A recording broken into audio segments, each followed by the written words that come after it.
cheeseburger, you should have hit me up. No, I ordered chicken bowl something, whatever. All right, it's day 2 of the Intel Extreme Masters in Cologne. No, it's not. Fuck, it's day 2 of stage 2. Jason, we've already been here for a week. I know.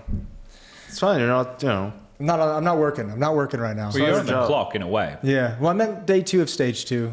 That's what I had going on in my head before I said the complete wrong thing. Yanko asked for the ability to talk directly into the microphone without having to hold the stand last episode, and we made it possible. Chat supplied the solution for me. Chat, I'm very thankful. I can't believe you could live like this. You could podcast like this. It's just having your arms free. It turns you into a whole new man, doesn't it? A whole new podcaster over there in the corner. There's so many possibilities now. It also makes it less jarring for the listeners, not having to listen to us like accidentally hitting the mic or banging rustling, around and stuff. Yeah, banging on the table. So there's some positives there. A couple of them. We're going to obviously have the Wooting insert advert at some point during the episode. And you'll never know when. Do you want to talk about it again? Do. Okay. Oh, what? I wanted to do the giveaway in the Discord is probably one thing we need to hit. Well, let's do it at the top. Okay, let's do it at the top. So we're doing a giveaway in the Discord, obviously. I know Chad put out a tweet. We'll all be pumping it a little bit later. We're going to be giving away 2 Wooting ADHE keyboards. Those are the 10 keyless, the ones most used by the professional players. We're also giving away 2 of the Wooting UWUs. These things, which I'm going to have set up. I've been tinkering with it with Harry. He's going to teach me how to set it up so that I can do camera angles in OBS and just by pressing the buttons here. Oh, the buttons sound so nice. But yeah, 2 winners. We're doing a meme contest inside the Discord. So anything related to IEM Cologne. As you watch, as you listen to podcasts, as you look at tweets and read news articles, be as crazy and creative as you want. Create anything that has any kind of tie-in to IEM Cologne. Drop that meme in the Discord. There's a Wooting meme giveaway channel. And then it'll be upvoted by people inside the Discord. And then after the event, what we're going to do is take maybe the top 10, haven't really figured it out, top X number of memes, and cut it down to the winners. Okay. We're going to decide them ourselves. It's a multi-step process. It is a multi-step process, but we're giving away some absolutely lovely things. These keyboards are spectacular. Now, there is a user who won't be able to enter because I banned him from the Discord yesterday. Oh, the band hammer came out? I banned a guy called Chromium. Oh, I've seen him around. Yeah. Yeah. Attaboy. Ban them all. Well, he was slandering me, but he also used racial slurs. Oh, yeah, that'll do it. I will not stand for racial slurs. I was only drawn to the attention because he was slandering me. So, if you want to avoid me, don't slander me. Yeah, he gave you a real 1-2 punch there, didn't he? The thing I don't understand He pulled you is, in, and then he gave you the reason to kick him out. Why the fuck are you in the Talking Counter Discord if you don't like the people on Talking Counter? That's true. It is kind of weird. What's your fucking Anyway, can I talk about the keyboard a little bit more? Yes. So, I don't want to... Obviously, we're partnered with them, but I've been playing some games throughout the time that we've had, and just to get reminded of the keyboard, because I have a full size, but as we talked about before, I don't like using the full size because of the way it says in my monitor, but the 80 is perfect size. But some things that I think maybe people who don't have this keyboard and haven't used a Wooting before would like to know is Wootility is the application. Yes, and you don't need to download software. It's just on their webpage. You have an account and you can just do that anywhere. But I made sure to be very, I won't say particular, but diligent with looking at all the settings and stuff. And there's a few things that the people at home need to know, Jason. Okay, here we go. So there's a thing called tachyon mode, which is essentially just to do with the polling rate, but it's going to lower the latency of the key presses, which is important when we're talking about things like rapid trigger. Yep. Right. So want to make sure you enable your rapid trigger and turn on your tachyon mode. Now, if you do enable your tachyon mode, your lights won't be as bright. It does take some power away. It takes some resources away to increase the polling rate to the PC. I'm happy to sacrifice that. The RGB is the first thing I can give up. Yeah. And one of the things that I've selected for my lighting was the Miami FPS lighting. It's a nice one. It is a nice one. I do like it. Yeah. I do like it. So just want to let people know about Wootility, because you don't have to actually install any invasive software onto your computer. Yeah, once I opened it, I understood how Jason could spend 2 hours fiddling with his keyboard, because there's a lot of things you can tweak. And also, if you like your RGB outside of maybe trying to earn ELO, you can just have multiple profiles and set it up that way, that when you're doing something else, when you're playing some other games, you can just switch it back and forth. You can use the UWU for that. Yeah. I think also I was surprised, I've never had a keyboard like this, or that has so many settings that you can tweak. So I just, for fun, put like the actuation to its lowest, And I was surprised. Like I don't even notice that my finger is just resting on the keyboard. I feel like, and I was playing Assassin's Creed, and my my character starts moving. So it's like very, it really is crazy, like how little input it takes for it to react. Did it make you a more efficient assassin? No, I had to turn it way back up because I'm not jiggle peeking. I'm sneaking through there. I just sort of sneak out of cover into the open. It's like, well, there we go. Katana's out, baby. But that's the thing, right? It's the mind keyboard connection, as I'm dubbing it. That's what the Wooting really brings to mind. So you can't use the snappy tappy thing. That's not allowed. No. Well, that was essentially null binds, so that's different. So essentially, with Wooting, what is allowed within Counter-Strike tournaments is rapid trigger, which you can turn on for all your keys, as well as having the low actuation point. So your keyboard is more responsive. Something that you can actually do, which is street legal with the Wooting, is I think it's DKS. Maybe I've got the acronym incorrect, but there's sort of dynamic keys. You can actually set it so you can do jump throw binds. Oh, sure. Because it's allowed. It's actually, like I said, street legal. So that you can actually set those. They're not macro. Well, they're kind of like macros, but either way, you can set that up if you want to use that for people at home too. Because some people are not so good with the jump throws, namely me. Look, you're not good with nades in general. Or tapping. That's fair. I Really. do like how he went to say something, but realized He's fair with you're that great one. at shooting. He stayed in his lane. Hey, you're great at shooting. I can Jason. shoot. I can read the game. I can clutch. Yeah. Nades. You can communicate. I can communicate sometimes. But people who can shoot and are good at the general aspects of the game You are... can communicate way more than the average talent member. That's true. Yeah, 100. Well, yeah, because Yeah. you actually know what it takes Yeah, to play professional Counter-Strike. Yeah. Anyway, we have a game on the screen right now. It is the Mongols taking on Falcons, which is a big match for the Falcons more so. Well, actually, I guess it's a big match for the Mongols as well, right? Yes. But I think the Falcons are in that phase where they have to prove things, where the Mongols, it's just like, just please keep showing us this level from the major. Yeah, I guess that's still kind of proving something in a way. A 5-0 start on your opponent's map choice is a pretty good way to kick things off, I'd say. Obviously, we got our first look at Kyousuke just the other day within the Falcons roster. We spoke about it on the desk this morning. Some people would have noted we've been doing some segments together to start the day. We didn't yesterday. There was some tech issues with the stream. So it was a shortened segment and it was a later segment. So I just thought I'd leave you guys to it so I could focus on the We had those casting. tech issues to start, so we cut down a lot of what we were going to do. I don't know. Kyousuke's first game, his intro was fine. It was good. Like, it wasn't spectacular. He doesn't need to hard carry I this think team. he could though. have had 40 kills and we couldn't draw any conclusions. Or he could have had 6 kills and we couldn't draw any conclusions. I just think you can't do that until a couple of tournaments pass, right? And we see him, because for this one you can say, okay, this is his first tier 1 team, his first international team, Sure. his first big event of any kind. I mean, there's so many things that he's going through for the first time where it's understandable if he, doesn't have the best showing. And we've had situations before where some rookies have a great initial showing and then they fade away. So Like even Ultimate, for example. a little bit, Fitch. Yes. Yeah. Good old Fitch. But, so I think that's Honda. why... Honda, Honda with his Deagle Aces against G2, of course. Zelsis. We can go all day. Yeah, I mean, so it's just about you want to see, perhaps more so, Nico with some of the position he's given away. Is he going to have a good performance? And you want to see just some signs of why they spend so much money on Kyousuke, right? Like you want to see the round on ramp yesterday that you saw. You want to see some of the things you got to see on T side, Mirage as well, right? Entering and just being sort of fearless and showcasing those mechanics and everything. That's what you want to see from Falcons early on, because it's going to take them time to get on a macro level to get where they want to be. Well, right now he's 0-6. It's not ideal. No, It's not the way it's not the way you'd like it to be going. Yeah, but I think in general, right? Like we're still doing temperature tests for all the teams. Like we had Vitality yesterday who picked up the win over Astralis. We had MOUZ just now picking up the win over Liquid. Yeah. Spirit won, right? Yes. Yeah. Okay. So literally all of the stage 2 teams Are winning. won their opening games, which is, I guess, is that a good sign? It means the seeding is essentially good. I think it is, in a sense that as well, we talk about Rust and first officials coming back Sure. from the break, and that hasn't phased these teams. Even That's if a it good was sign. best of ones, it wouldn't have mattered because the only team who lost a map yesterday was NaVi. Well, actually, it would have because that was the first map that they lost. Yeah, but yeah. and they were going up against FaZe, and obviously they had Makazi Yeah, for but his... they know, Chad, you don't look at it that way. They won the decider. Okay, Which is you what gotta would boil have it been down. the map in the best of one. True. you know? And not only did they win the decider, they fucking owned them on the decider. Nuke wasn't even close. Some position changes for FaZe as well.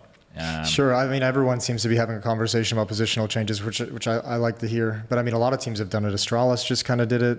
Obviously, like everyone's moving around. I think that's kind of the key. You brought it up during the pre-show, and I was going to bring it up because we heard it from Nico in the interview yesterday when you mentioned like one of the biggest benefits of the Kyousuke pickup is Nico feeling more freed up to play a little bit of a game at his pace, where he doesn't feel like he has to do a whole lot. Like he doesn't feel like he has to, in this moment, if I don't provide the opening, we lose. Like I can take it more at my own pace and see how things play out and kind of take my time and play the lay round.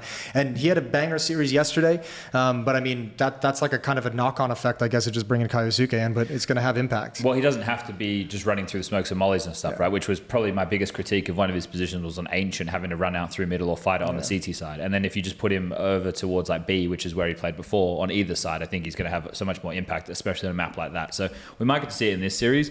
I think it was, what was it, Dust to Mirage Ancient, which is probably going to be a very strong map pool for a team like the Falcons, but also going up against the Mongols, who are a very aim-based team. But yeah, I don't know, we've kind of been a bit over everywhere. I've just touched on like 6 or 7 different team names in the span of 5 minutes. Yeah. So, and we also didn't talk about any fun life stuff, like there isn't anything fun in life going on right now. We're at an event. Fun life stuff has been put on hold. Just trying to make it through, Chad. Just at the moment, we saw Lauren last night. That's fun life stuff. Yeah, we did see Lauren Pansy Scott. Yeah, Pansy stopped by the hotel. She had a rat story that She was at told. the hotel? Yeah. Yeah. It was her birthday yesterday. Oh, shit. And then today she was flying over to LA. She's doing something for Battlefield, I think she was saying, right? So, yeah. So we had that bit of a chat with her last night, and then I went to my room and I played a couple of Premier games with as MC was in there playing with J-Raz and Rush. We played a couple games there.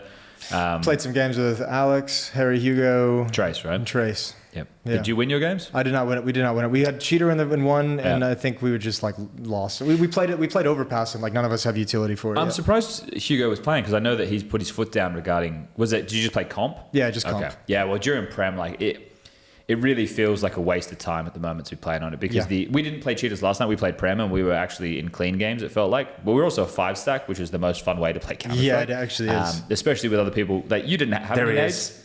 You didn't have any nades. We had nades. Oh, that must be nice. We had lots of nades. Don't you worry about the nades. There we go. All right. Double entry. Kyousuke, swinging cat. My man. The new goat. But yeah, we had a decent time last night. My hotel internet got fixed. I heard you had some issues with your hotel internet. Yeah, when I got here, they had to go have like the hotel IT guy go and like swap a port in like the main server room. Like it was a whole to do. I now have like a random cable running through my room from like underneath the refrigerator. It's not even out of the internet port. Like they had to like create new holes. Like they kind of hooked it up. Okay, well that's good. Yeah. I had some internet issues, and yesterday I messaged King, our talent manager. That's just for the people playing at home, not you guys. I think you are well aware that King is our talent manager. Yes. I was like, hey, Kinga, my internet's having a couple of issues. And I waited. Like, I had a few days where it was on and off. And I was like, maybe it's the weather. You try not to bug unless you absolutely have to. Yeah, and because it's like, it's a luxury to get to have a PC and internet in the room, I didn't want to be like, hey, it's not really working. But eventually... It's a luxury only if it's working, Chad. Well, I could have sat there and played bots on LAN. If it's not working and it's standing there, you could not have done that. I could have played. That's all right. I'll do aimbots. Not for 2 weeks. No. Well, yeah. So he did another double entry against Anika. But yeah, I messaged Kinga and they sent IT from the venue out to my room. That's how important Chad is, guys. And then the guy rocked up. And he comes in and I explained the problem to him. That's also why we had audio issues on day 1, on day 2, on day 4 of stage 5. Yeah, that was the technician who would have saved that. That's not true. Okay, that was after the broadcast was after our part of the broadcast was over. But yeah, he came and he comes in and I explained the problem to him. And he was like, okay. So then what he does is he changes the network cable from one port to the other. And he goes, it has two network ports, and this one. And I was like, wait, I'm so sorry. If you just came all the way from the venue to change the port. And it was like, yeah, you never know. And then half an hour later, it went out again. So I didn't feel so bad. Okay, good. So, yeah, the guilt left you. Yeah. But it is working. Yeah. And no complaints on my end and very happy with everything. Yeah, we'll get some games at some point in this. Trying to think about the fun stories we got. You guys, you said you want to go to a movie. Well, on the off days. On Wednesday. We don't really have time. Thursday, I now. don't Well, have time. last year we went and we saw Deadpool Wolverine That's a good together film. here. Yeah. So just figured we could go and watch the F1 movie. I didn't have a chance to see it yet. You've been raving about it. Yeah, but the people in the comments Jason last loves time, Brad Pitt. people in the comments last time were like, "I can't believe you liked it," and maybe they're Formula One fans. I'm not a Formula One fan. I think it also depends. There's some people who are a little bit so deep into like good cinema and good films that they can't appreciate just a movie that's just made to be enjoyed. I hate Yeah. those guys, man. It was just entertaining. Like they're I- sucking out of all the joy. Like not every TV show has to be The Sopranos or The Wire. Yeah. You know, like some of it can just be a little bit stupid but funny and Yeah. entertaining. You know, same for movies. Like, And I'm I sure think- some people are like that and just didn't like the movie. I think those are like maybe Guy Ritchie movies lately. You know, they are maybe not on the level of Lock, Stock or Snatch and so on, but they're always entertaining. You sort of know what you're going to get with a Guy Ritchie movie, and I think I've everything I've seen, you know, I've had a good time. But someone say, oh, but what about this plot hole? Oh, or this is unrealistic. It's like, bro, I'm not trying to join the Secret Service, you know? Like, I don't need this to be realistic. I want it to be entertaining. I want to have a laugh. I want to have a good time, you know? Like, that's it. That's it. I can be a hater though with certain things. Like for example, I'm not a fan of the DC universe. Like when I was a kid growing up, I would read X-Men comics and stuff, and I much prefer. Like obviously, Marvel has completely gone bonkers with the shit they're doing in terms of the movies, so it's kind of diluted the pool a bit. But when this new Superman movie comes out and I see the super dog, I'm like, what the fuck are we doing? Like I know it's a fixture, I understand it, but I'm like, what the fuck are we even thinking?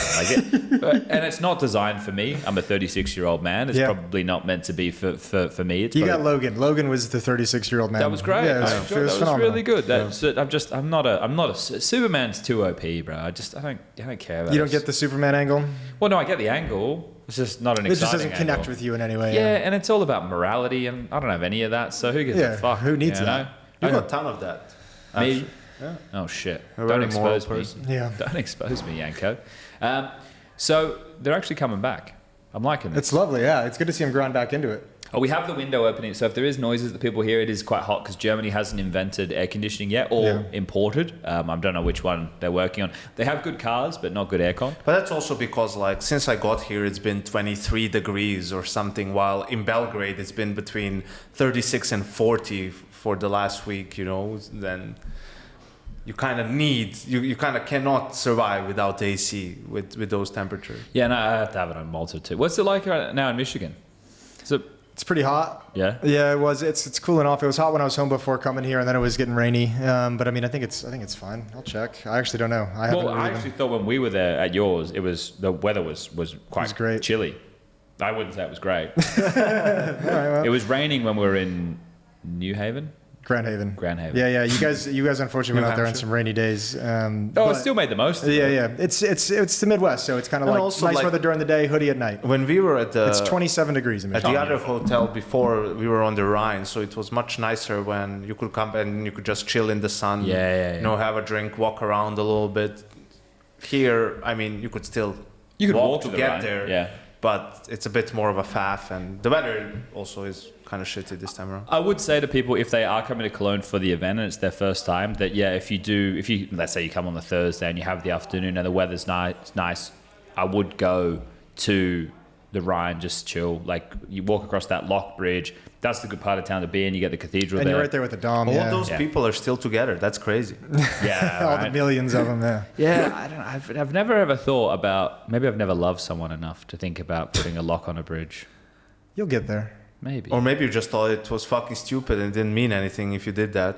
Yeah, but now I'm going to be one of those haters. You're a romantic, who aren't thought you? that the Formula One movie sucked. You know. Why would you say so- that? Nah, that's true. But there's fun things to do in Cologne. If people drink a Kolsch, make sure you order small Kolsch. I know you think you want a big beer, but order small Kolsch. Yeah, Because because it's going to heat up. when it goes warm, That's- it's not good. it's not and ideal. the small one you'll drink quicker because it's tiny and you keep them coming and they're cheap. And you feel like your hand is so big when Yeah. you drink it.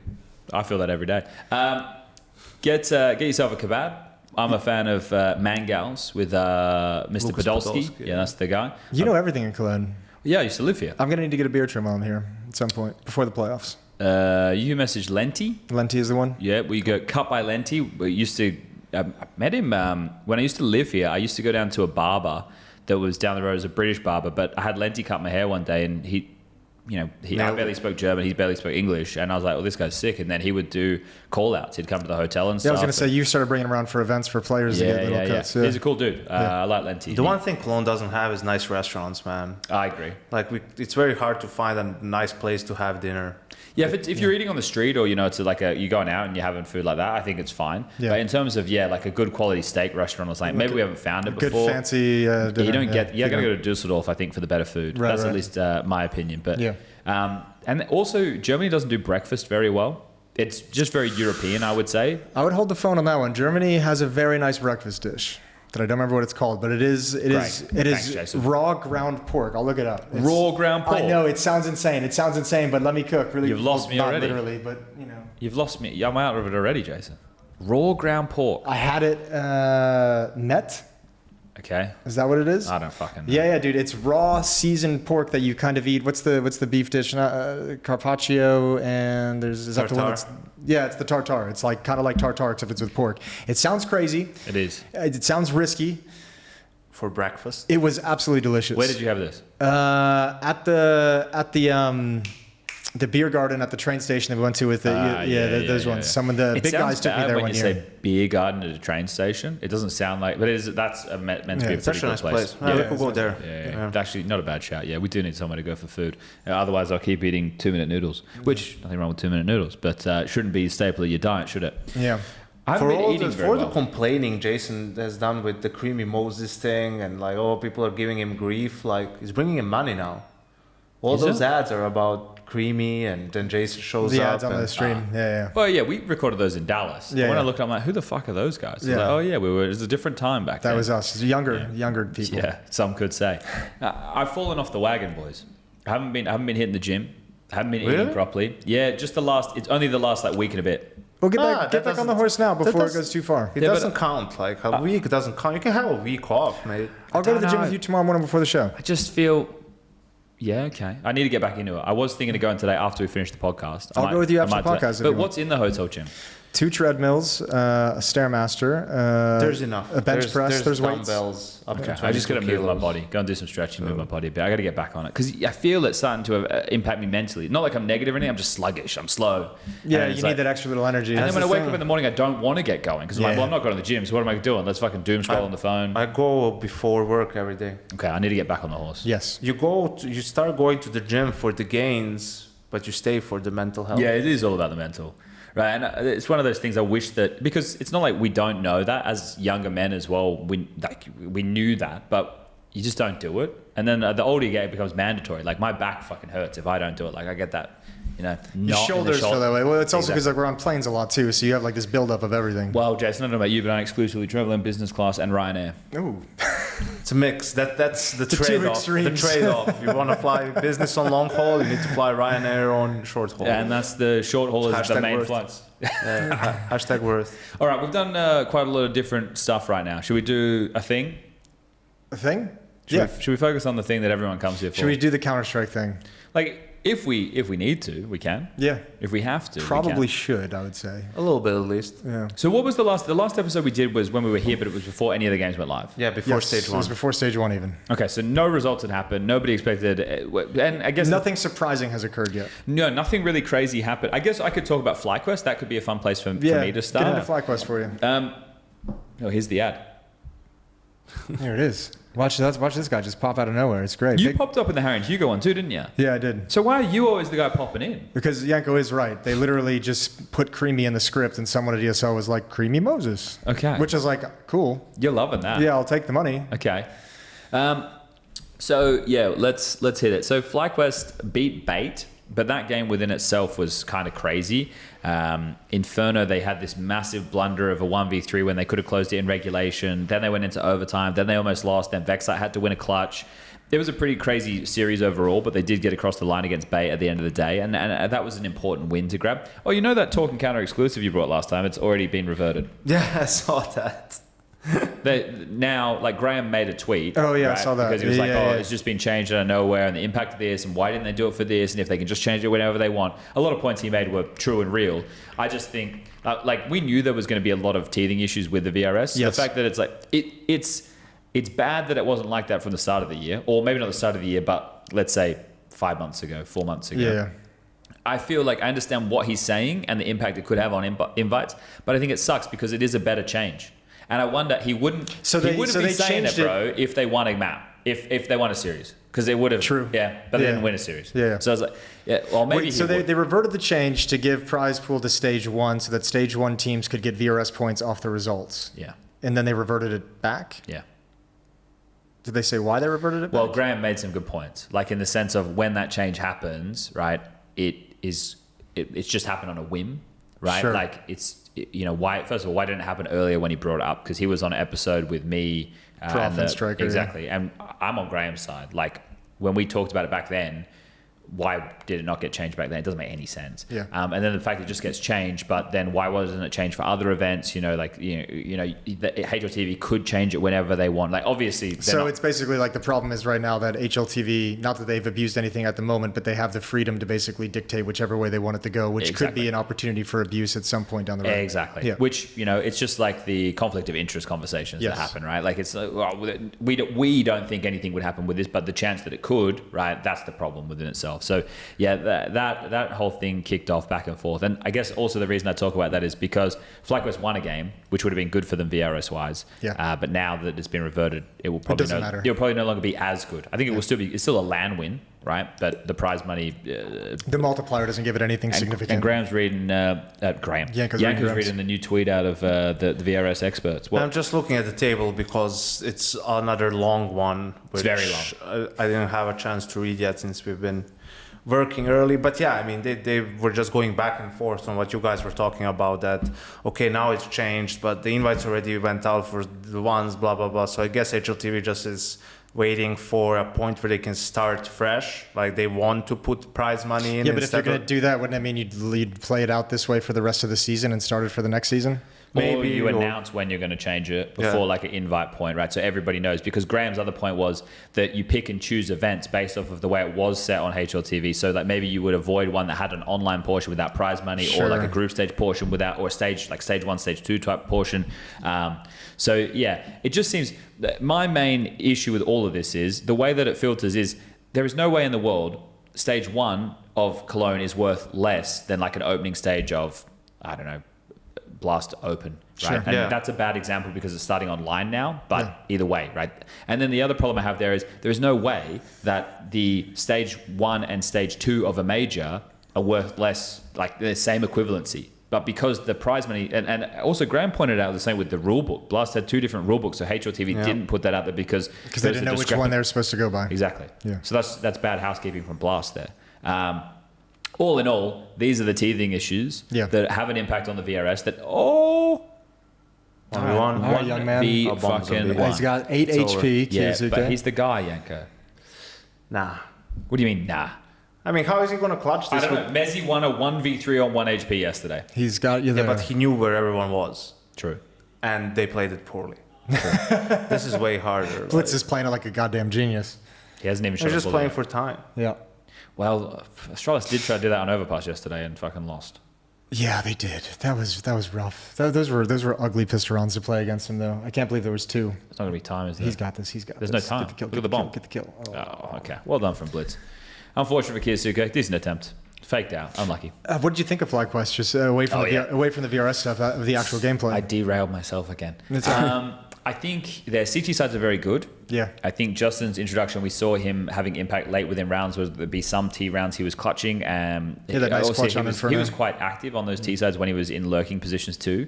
But the CT side is where I think the team clearly is at its best point early. Like they had some very strong CT sides, like on Dust 2 against Liquid, they absolutely fucking dumpstered them, right? Yeah. I don't like their map pool selection, which in practice, I imagine they were good at those maps they only had 2 weeks, right? Yeah. But imagine with the maps that they liked to or picked, which were Inferno and Nuke, I imagine they had good results. But here's my problem. You're never going to out macro European teams, or let's just even say better teams on those maps. You'll always lose. Your players are not experienced enough. Justin is, but the rest of them aren't. And Justin doesn't play middle. He doesn't play map control positions for the team. They brought him in, so he can't direct things. Exactly. Or he can try, but it's with incomplete information. Yes. And then that's where you have to turn to Nedic, who plays a lot of those positions, but he is the greenest. Very green, yeah. And also like he He will get there. I think Nedic has very good potential, but it's going to take time. So if you just said, okay, no, we'll put Justin in those positions, right? Because he will take command of those situations more, then you're fucking up Nedic's future. So, you're making a sacrifice in the short term for something that will hopefully be good in the long term. I would like them to pretend that they're not an Oceanic team. I want them to pretend that they're an Asian team. And what maps are the Asian teams best at? Dust 2, Mirage, right? That type of stuff. Do that. Make those your bread and butter. Okay. And then it feels counterintuitive because you're going to play against other Asian teams in Asian qualifiers. Yeah. But if you should be able to beat those teams on those maps. And then if Inferno and Nuke are still in your map pool, but the other teams are picking them into you, that's okay then. That's fine. I'm okay with that, right? Yeah. I just think make the maps where it's more open, it's easy to understand. Make that the top of your map pool, and also focus on being gimmicky in the best way. Don't try and out default good European teams. You can't out default the teams who would do this every day of the week. I feel like we just watched Liquid try and do that against MOUZ earlier today as well. Well, I don't understand what Liquid were doing on train. Why all of their T-side rounds were so fast. Yeah. I don't understand. Like you left it in the pool, so you must have practiced it. But their first go around I liked. It was just in the vein of what I was saying Flyquest should do in terms of a gimmick. It was 3 Ivy fast, taking space, but then they could have reset in the 3v3 and had a decent chance. Yeah. I don't know. What do you think about Liquid now? Like they're going to play FaZe again, which they lost to in stage 1. Yeah. I don't know. I don't think they look as clean. I don't think like I brought it up in the devs with Yanko. I think like that I still kind of worry about who their like initial player is going to be making plays and taking space on the T side. Nerds was pretty good today, isn't it? Yeah, he was okay. But like I think Nerds, when I usually watch him, hits like a point where I think he turns into a lurker on his aggression, on his space taking, right? Like he gets a point where he doesn't no longer like progresses and applies pressure. He gets into it. Like when I think of this, I'm thinking of like Ancient, where I see like Nerds be the aggressor out mid, but then he finds his position in red room, and then he's like, all right, guys, I got here. I'm the pivot point now. You guys do things. But that's kind of the job of that player, isn't it? Sure, it can be. But like, who's the next person that steps up usually to take space? It's Shuhei. Yeah, well, he when they're executing, I imagine, is the lamb to the slaughter, and then should be traded by twists, right? I don't think it always works out that way when I see it inside the server, but I see that as the plan. But yeah, I think T side again, it's maybe like short-term bias as well. Having just watched the MOUZ game, they got destroyed on every initial. I mean, they got the opening kills for MOUZ on Inferno was unreal. But MOUZ looked really good. They did look sharp. One of the things that I couldn't stop talking about during the cast was the initiative that MOUZ were taking in all the situations. Yeah. They were always dictating the tone of the game. I liked their follow-ups. Like as much success as they had on the openings, which is great. I liked the follow-ups on the next timing that Liquid tried to do something to react to theirs. Like MOUZ was always prepared for that reaction. They were always ready. The worst. Oh wow, this was what, a 4v2. That turned into a 4v1. But what did I say? What did I say? The retakes, boys. But that was an fucking eco. Christ, that was an bro. eco though. So what? It's like 4v1. They have guns. But it was like, an eco. they picked up guns. It was an eco. Why are you coming in from 2 choke points if there's one guy left and just all run through window? Just first guy knife out, have second guy knife out, like just jump out and trade with him. Look at this. Like these 2 guys die, no one's peeking window. Like what? Yeah, What? that's too easy. He's got a point there. They're eco though. Yeah, it was an eco. Because that's why he was saying everyone's playing bad except for Vitality. Well, yeah. But yeah, I don't know, the Liquid thing, I don't know, I think they still, like, the contrast today was, like, as I said, with the MOUZ team, able to, like, put 2 people at the point of call, like, read the play, get ahead of it, have 2 people there. Liquid never had that capacity to, like, make those reads and make those rotations. Like, it's just not there yet. And I'm hoping Flashy that's what he's going to bring eventually. But I still see so many aspects so many important aspects of Counter-Strike missing from Team Liquid. I think the problem with Team Liquid is that I get the sense that some of the players don't want to be there. They'd prefer to be on other teams. And if you don't want to be there on that team, that's a problem within itself, right? You have to want to be in the team to make it work. It's possible. I don't want to cast that on a player without actually knowing, but like, I mean, Wasn't there rumors about Nerds for G2? Was there during the off season? Was this not a... I didn't catch. I don't know. I didn't catch. It could have been. Yeah. I was pretty. I'm not 100% sure. I was pretty AFK during the break. To be It honest doesn't with you. sound like you're like talking. I it know doesn't Villa just made it up. No, it doesn't sound like it's a baseless claim. It sounds like it was circulated, but that Liquid shut it down pretty quickly. Like, Well, yeah, because you want to hold on to Nerds. Yeah. Right, who has been, I would say for his standards, felt like he's a bit underwhelming within the Liquid roster so far. But like, I see what you're saying, but if you have Twist and you have Nerds, but you don't have a piece that you're looking at like, we're talking about you want a Donk, you want a Kyousuke. Well, okay, well, how many of those are going around? You want an Exertion. Sure. Right? Let's see if we can keep but going here's on the the list. thing. I don't know, like, first of all, if some players don't want to be there, I don't know what they expect. Like, where do The players? Yes, like where do you think you can go that's going to be much better for you? What, Nerds wants to go to G2 because Saw is going to be there and he wants to work with him again. I mean, I can see that scenario, but it's also like, guy, you know, you need to realize where you are. Like, you made this choice to go to Team Liquid, and okay, things didn't turn out initially like you want to, but you can't just, anytime things don't work out, be like, I want to go to a different team. Sure. Because Liquid is an interesting conversation. Now that you look at the 5 players that they have, why couldn't they be as good as MOUZ is, for example? Right?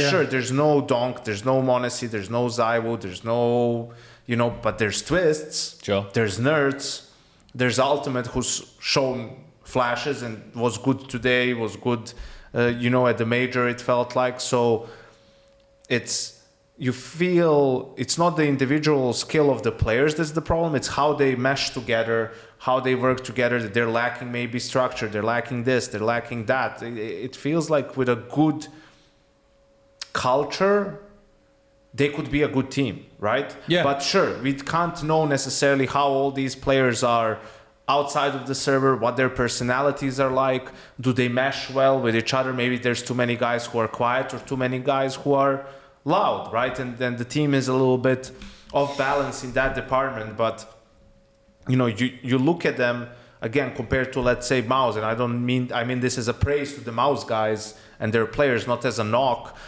But again, it's more when you talk about MOUZ, you talk about how high their floor is, how good they are at the basics, at the protocols, at the fundamentals, how close-knit of a group they seem to be, right? You see what Torji is doing in games in the last couple of tournaments, just trying to, you know, hype them up when they're falling behind and trying to get back into the game. Spinx has absolutely made a difference just in terms of sheer firepower and the experience he brings, and it feels like the only thing that they're lacking is, you know, Torji and Exertion being a little bit more consistent against Vitality, right?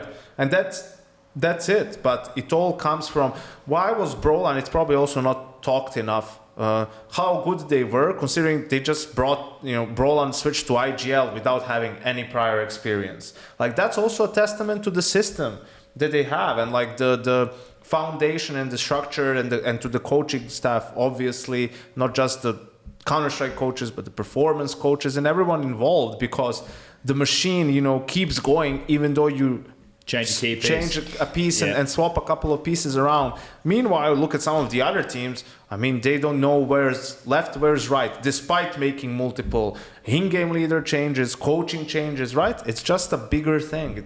It has to, from the top down, like, you need to be aligned in how you're going to approach this. And management and coaching staff deserve a lot of credit for that with MOUZ. I would give a shit ton of credit over to the players. Like, I asked them, always on the very desk. mature. Well, and it's also just like, you guys have been sitting at this point of second place for so long now and haven't been able to get over the hump. Like, we've seen teams just collapse. We've seen players break down under those conditions when they're just like, I've tried everything. We've tried everything. We've changed roles. We've changed IGLs. We've changed players.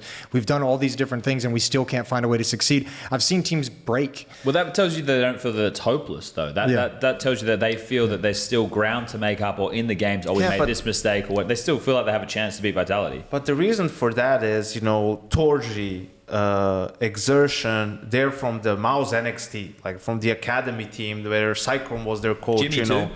Jimmy as well. Cyclone wasn't the coach. Yeah, but Jimmy was. So my point is, you know, from their first sort of contact with competitive Counter-Strike, they've had this the right culture, and structure to deal with. So that's all that they've known, and that's how they were taught to address losses, wins, practice, slumps.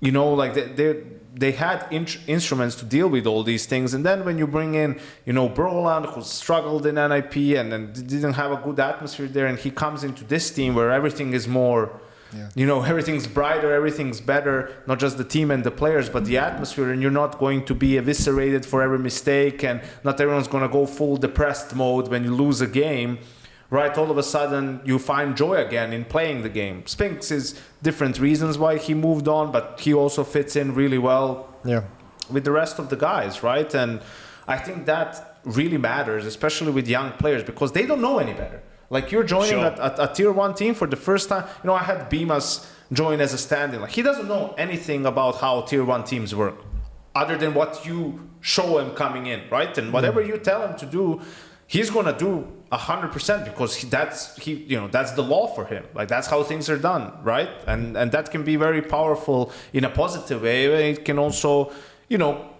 create not an ideal culture if you don't address the little things properly, and if you let maybe some of the things pass because it's practice, or how players interact with each other, or what do we do when the final map of practice is over and whatnot. To this point though, Janko, what you're talking about, it feels like it's only a matter of time until we do get enough coaches or enough groups of people that are able to build these bedrocks of foundation that are required to have what you're saying, right? Because it's still a relatively new thing that is being built, right? And if a whole team gets pulled apart, then you're going to lose that, right? But as long as you can keep a core and make sure that you have players coming through and then bring them into that, that's what you're hoping, if you're Liquid, that Flashy can bring, right? That's why trying to pick up a coach like this, and it's his first time as a full-time coach in tier 1, right? As opposed to, not full-time, but head coach in tier 1. If he can bring that difference in culture, it might take a couple of pieces changing within Liquid of the players before you get there, but they're not going to have the academy.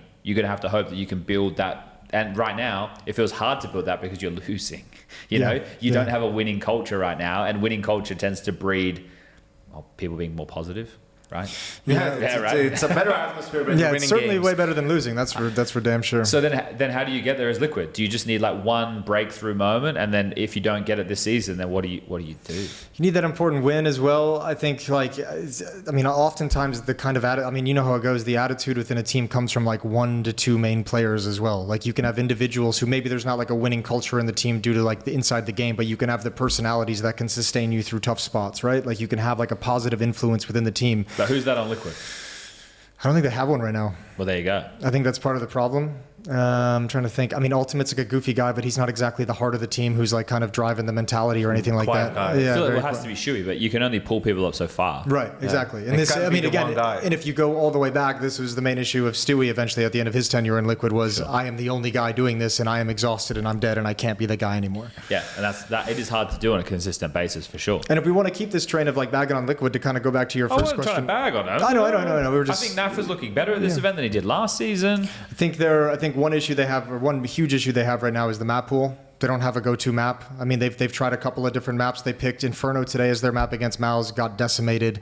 They picked Train against them in Dallas, got decimated. They picked Dust 2 against Flyquest, got decimated. Yeah. They tried picking Mirage early on. I think it went okay for them against some of the lesser teams, but apparently just not the kind of confidence in it they'd like at the moment. So I don't think they really have a map pool where they know where they want to go. They're banning Overpass. They don't want to mess with it, at the moment. Well, at least for now. Yeah. I know, listen, I'm willing to give Liquid time, because going from the mess that they were and as disjointed as they were ever since Shuey joined, like Flashy can't turn that around in one boot camp. Yeah. So we're going to take a whole season for him to sort of instill some of these concepts, get players to start doing them, and get rid of players who don't want to maybe be there or who don't want to play in that way, right? But that's sort of the power that Liquid has to give him, and has to understand that this is the way. Liquid is notorious for allowing too much power to the players.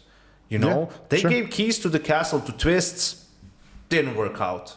Fair enough. Like he wanted to do it, they trusted him, didn't work out. But now also, if you're Twist, you sort of like take a step back. Well, he clearly has, hasn't he? Yeah, well, he's not the IGL anymore, but I'm saying just, obviously if you're a vocal guy, you're going to voice your opinions, but you've had your go at this, right? Like now 2 other guys are in charge in terms of Shuey and Flashy, and if he's the secondary caller, or Nerds is, or who talks on CT, or who does that, obviously if that's your assignment, if that's your job, do it. But don't go, I know how I'm not saying this about Twitter, but some of these players are, every single thing you talk about, they have an opinion on it. You don't need to have an opinion on every single thing. Right? Yeah. No, I'm not even like trolling on me. I'm just saying like something like in terms of like, you feel like maybe just don't say anything and just do it. Just focus on yourself. Try to be as best of a fragger as you can. Right? Again, this is not necessarily, it's just using it as an example. Right? Yeah. Well, I spoke to Russ about it, and he said he's no longer involved in the decision-making side of things, right? Ever since he And that's good. I like that. You know, like He's just just playing focus on now. killing. Yeah. Nav, focus on killing. Ultimate, focus on killing. Shui and Flashy, focus on building the structure and calling the team, and whoever needs to do a little bit more on CT side, who's on the opposite side of Shui, let him do that. And that's pretty much it. That was my intro. Oh, that was your intro? Yeah. All right, do it Can I again. go? Oh, it's Wooting, you know. Baby, believe it's not so. Is that what you wanted to do? That's exactly what I wanted, Jason. This is the thing with these keyboards, right? Once you get your hands on them, once you feel the quality of the keys, once Yeah. you've jiggle peaked, once you've wide strafed. Just listen to this. It's like these sound so good. It's like poetry on my fingers.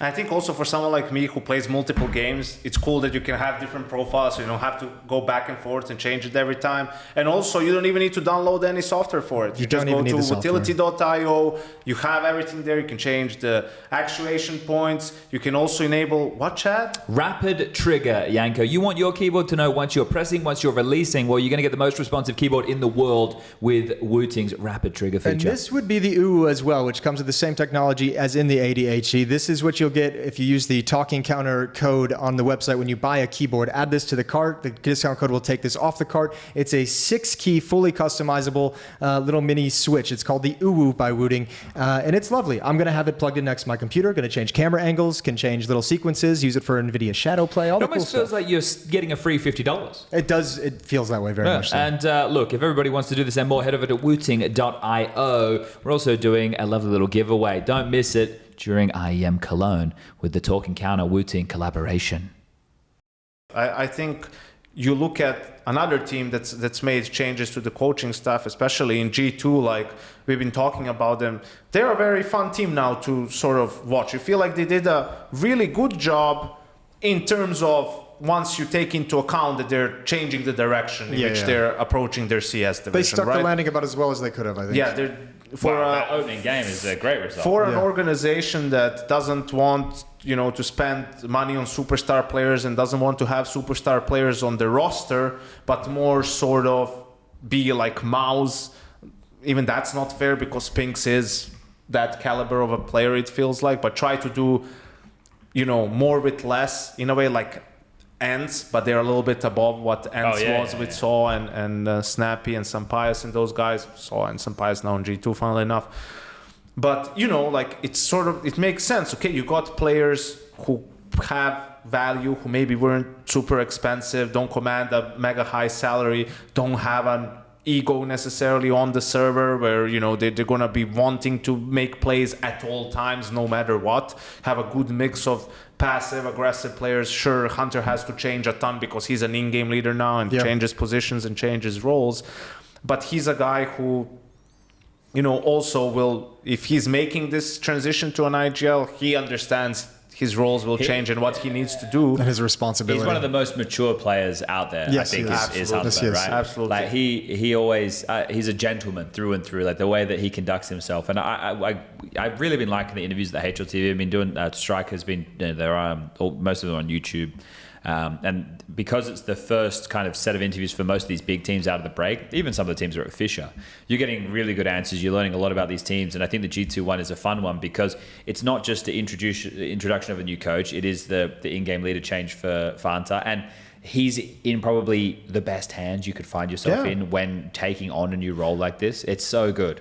And you brought in a guy who has a proven track record at teams exactly like your roster is, right? And has done more with less with the last two organizations he was at, and before that. So all of that gives you something to be excited about as a G2 fan. Down the line, we'll have the conversation of, okay, but what is their ceiling? Like, can they be a good team? Absolutely. But can they be a team that lifts a trophy and beats Vitality or beats MOUZ and all these teams? That's, have to be TBD. Yeah, I think for me, when I look at them, I'm like, they've done a really good job of, in terms of, if you look at the structure of that team, you have your two kind of riflers, your younger riflers set for the future that you're leaning on potential with MOUZ and Heavy God. You have a proven track record coach for the future now brought into the team. You have an opper that you can choose to keep or go somewhere else if you feel like it's not a good fit after a while, and send Pius to see if he's kind of recovered from his early drought in CS2. And then obviously bringing Madison, you have like this role player. Well, I think Madison is a good piece. He had a great first game. I think he's a really solid piece, but I think this is going to sound bad. I think he's like an expendable piece if they feel like it's not working, you know? Like, I don't know. I think he's going to be better than people are going to give him credit for. I think like the glimpses on Fnatic when I saw him were, he felt that he had potential to be on a better team than Fnatic. Yeah. Right. Look, their opening game is a positive sign because it's a victory, right? We need to see how they go today against the tougher opponent of Vitality. Now, you're not looking for them to win because you'll be snapping the 35 in a row streak, but you're looking for those same competitive signs, right? Yeah. And if they're able to pull that off, then I think, okay, well, within this group, it's unfortunate the group that they found themselves in. It is unlikely. It's still possible. It's unlikely they make it to the playoffs. But on debut, some positive signs for the team overall is what you'd be looking for. And the thing that you were talking about is moving away from the superstar stuff is, well, there's only so many of those that you can pick up anyway. And I think that, you would just, now you might have a different opinion than I would on this, but you probably felt as an org, you were held a little bit by ransom for the Nico and Monacy situation over recently, right? Because there's been so much critique, and we've spoken about it on this show before as well, about the fact that, why didn't they do more to try and keep these players, this, that.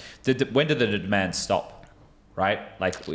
So Falcons is the only team that can support that level of payout other than maybe Vitality. Sure, but G2 it became like that because of G2, not because of the players themselves. I think, but G2 wasn't there like a financial thing with G2? They were having money troubles? I don't know if it's troubles. I think it's like they didn't want to pay that much. They wanted more than anything people to take pay cuts and stuff. It's like, well, you can't really, It's hard you put the genie back in the bottle in that regard. Yeah. Whereas Falcons isn't going to have an issue with that. Vitality clearly have an intent that they want to be the best Counter-Strike team. Like Zyra gets paid very well from what I've been told, and I would imagine that the rest of them are still also well compensated. It's a healthy amount.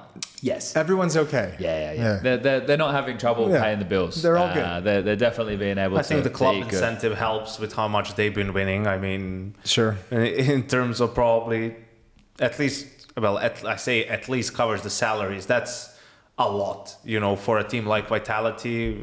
For a year, that expenditure is a lot. But the club prize money, I feel like, will absolutely help with that a ton. Here's an interesting framing of things, or maybe a question based off of the framing. So let's say that G2's move is to future-proof. You want to keep Saul, right? You might have player troubles. Maybe someone gets poached, but he's going to be able to find you someone else. Heroic are attempting to do it again, but on a lesser degree. Liquid are feeling like they're trying to get there by taking a punt on Flashy as a coach because of his time at NaVi. So they want a system-based coach. Who else made a change that feels like it's a future-proofing one? Future-proofing roster move. NaVi. The Spirit was way. NaVi is like, this kid is too good to just let go for no reason. We may as well give him a punt. And so far, so good. He looked pretty good yesterday. Maybe it's just those names. But essentially, the way that I was going to go with who are the teams at the top right now who don't feel they have that? MOUZ definitely do, based off of the conversation we had. Right? Spirit do. They have a strong academy as well. And Hallie gets a lot of credit. They're going to have a 10-year-old academy or something. So who is there in the top 5 right now who aren't in that position? Like the Mongols just have apparently an untapped supply of players in LAN I think they're building an academy. They started an academy too. So then outside of that, what are we looking at? Like Vitality, if they lose all their good players. But then how does that happen? How do you just lose? Well, actually, Vitality are probably the most... FaZe has done it, so... True. Yeah. Well, FaZe is the new NIP, Fnatic, Astralis, etc. They just haven't dipped below that level yet, right? And it might not happen. Maybe they won't dip below that level. So you're wondering which teams need to be able to future-proof themselves? No. Which is the top teams right now who we consider one of the best teams in the world? So let's say within the top 5 to 8, do we think is the most susceptible because they're good now, but they don't have that base that we're looking for? Sure, I see. Aurora? Oh, it's harder for them, right? Isn't it? Their pool of players.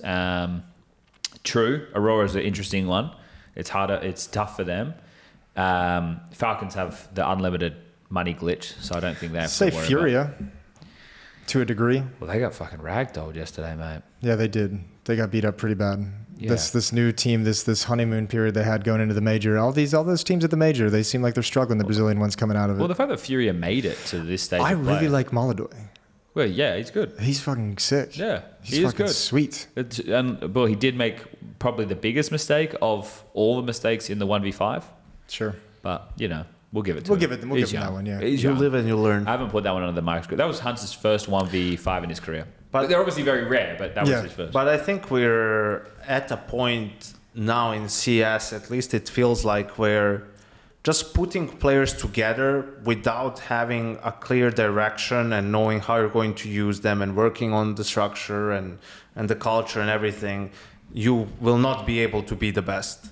Because we talked about this about Vitality. It's not just that they brought in drops for Spinks. Actually, they said themselves the issue with Spinks was off the server stuff, right? Like, just didn't want to be there anymore, whatever. And then Robs comes in, obviously an amazing player too, but he was an amazing player on, he was the same player on FaZe. Yeah, and on MOUZ. Right? So it's all the work that they did in the years prior, all the building over the years, having the core there for a long time, then adding one piece, then another piece, like that all eventually it came together to what was, a historic season. And then you see now what MOUZ is doing, how competitive they are. You see how some of these other teams are sort of failing because of different reasons.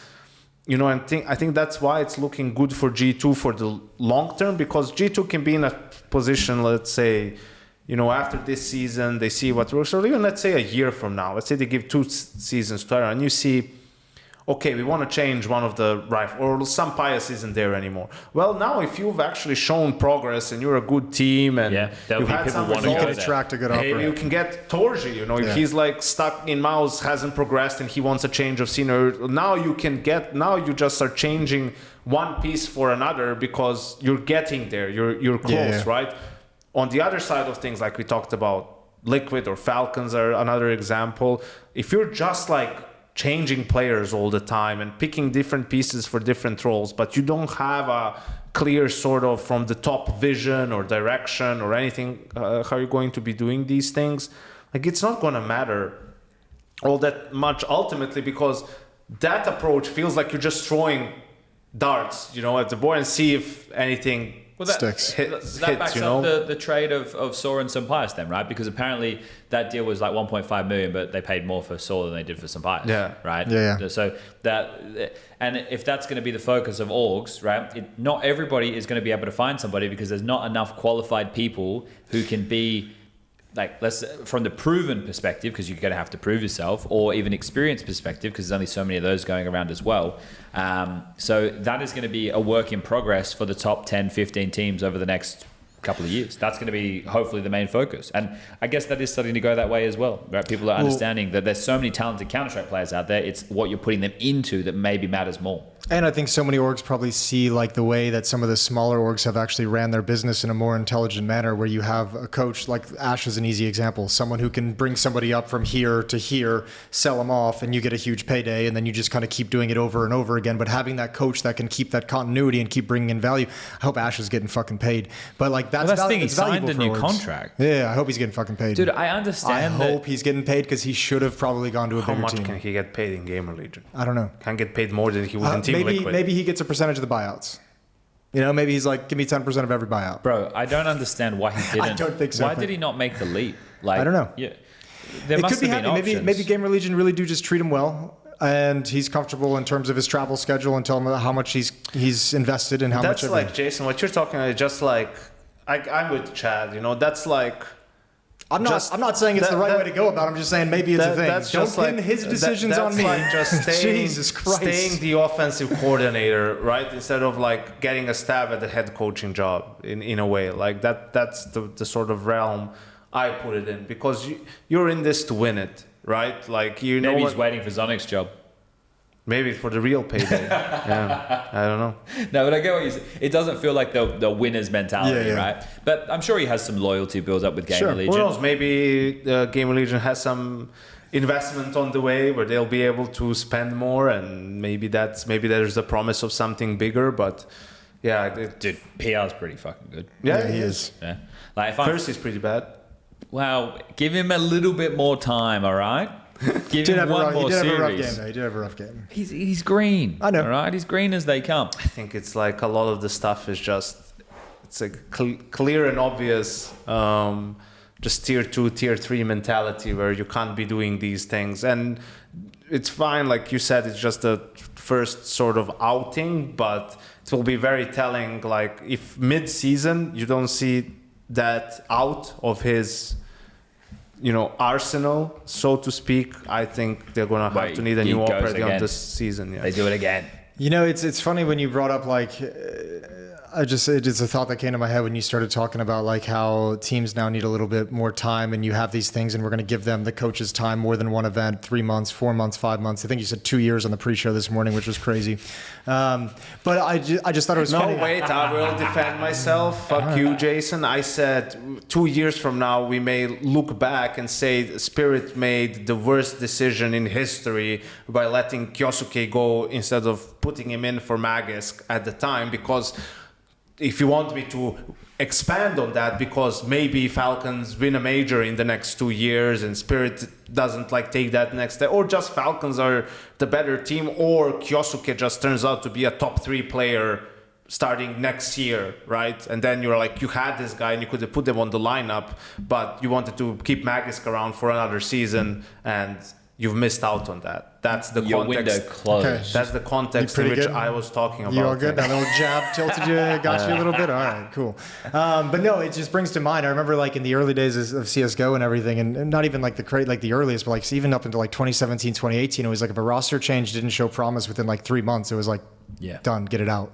Yeah. And now we're at a point in CS where it's like you just need to develop so many different layers of things before we can really assess what you're able to do. But like I think it depends on where you are in the Counter-Strike world order, your Sure. team, right? Some can be quicker, some can take more time, and it's more if a player like Yanko's saying with this Kersey kid, if he continues to show all the bad habits and doesn't show higher like skill cap or skill ceiling, then at that point you go, well, it's just Slend again. Or we should have just kept using Acor, at least his experience, right? Because you're getting great output out of PR and Res. Like, they're giving you really good output. Like, Torsten, he does all the dirty work, that guy. Like, he plays some of the less glamorous. He actually has some good positions, too. But he'll have some impact. I think he's every now and solid. again. I think he's solid. Yeah, and then, you know, as far as in-game leaders go, it's not like they're coming off of fucking trees. So ZTR's doing what's necessary. I think. Snacks available. Yeah, there are definitely players available. That ain't a problem. It's just, you know, do they fit the bill? Well, What he is was the- there before. He was a Game Legion before. Yeah. What is the last IGL that we've really had like climb through the ranks and make a name for himself? It had to have been Shue and Kixon and Kixon Shui. Yeah. were the two. Yeah. But Yeah. even before that, it's like everyone else who was like an IGL at some point was just a regular player who switched into it out of necessity. Shui was under Ash at Gamer Legion, and Kixon came through Apex, which we Yeah. also got JL from. But other than that, they also had Nork and Jacob, who were more established. Who was their fifth? Alexi. Oh yeah, On but Apex? Alex was a while ago now. Wasn't it? It was 2019, the that's- Macedonian player, wasn't? No, That's that's Kixon. yeah, it was the other one I was thinking. That's of. an- Oh, Sanita? Sanita. I think Was he that joined him? after. I don't think he was there then. It was like, was it Nork, Jacob, JL, Kixon, and then they had Cuban as the coach. Who was that fifth? Oh, that's killing me. Was it even Jacob, or am I just making that up? I know he was there It at was some point, Jacob. but was he there at that time? It was Jacob. I was think it Cypher?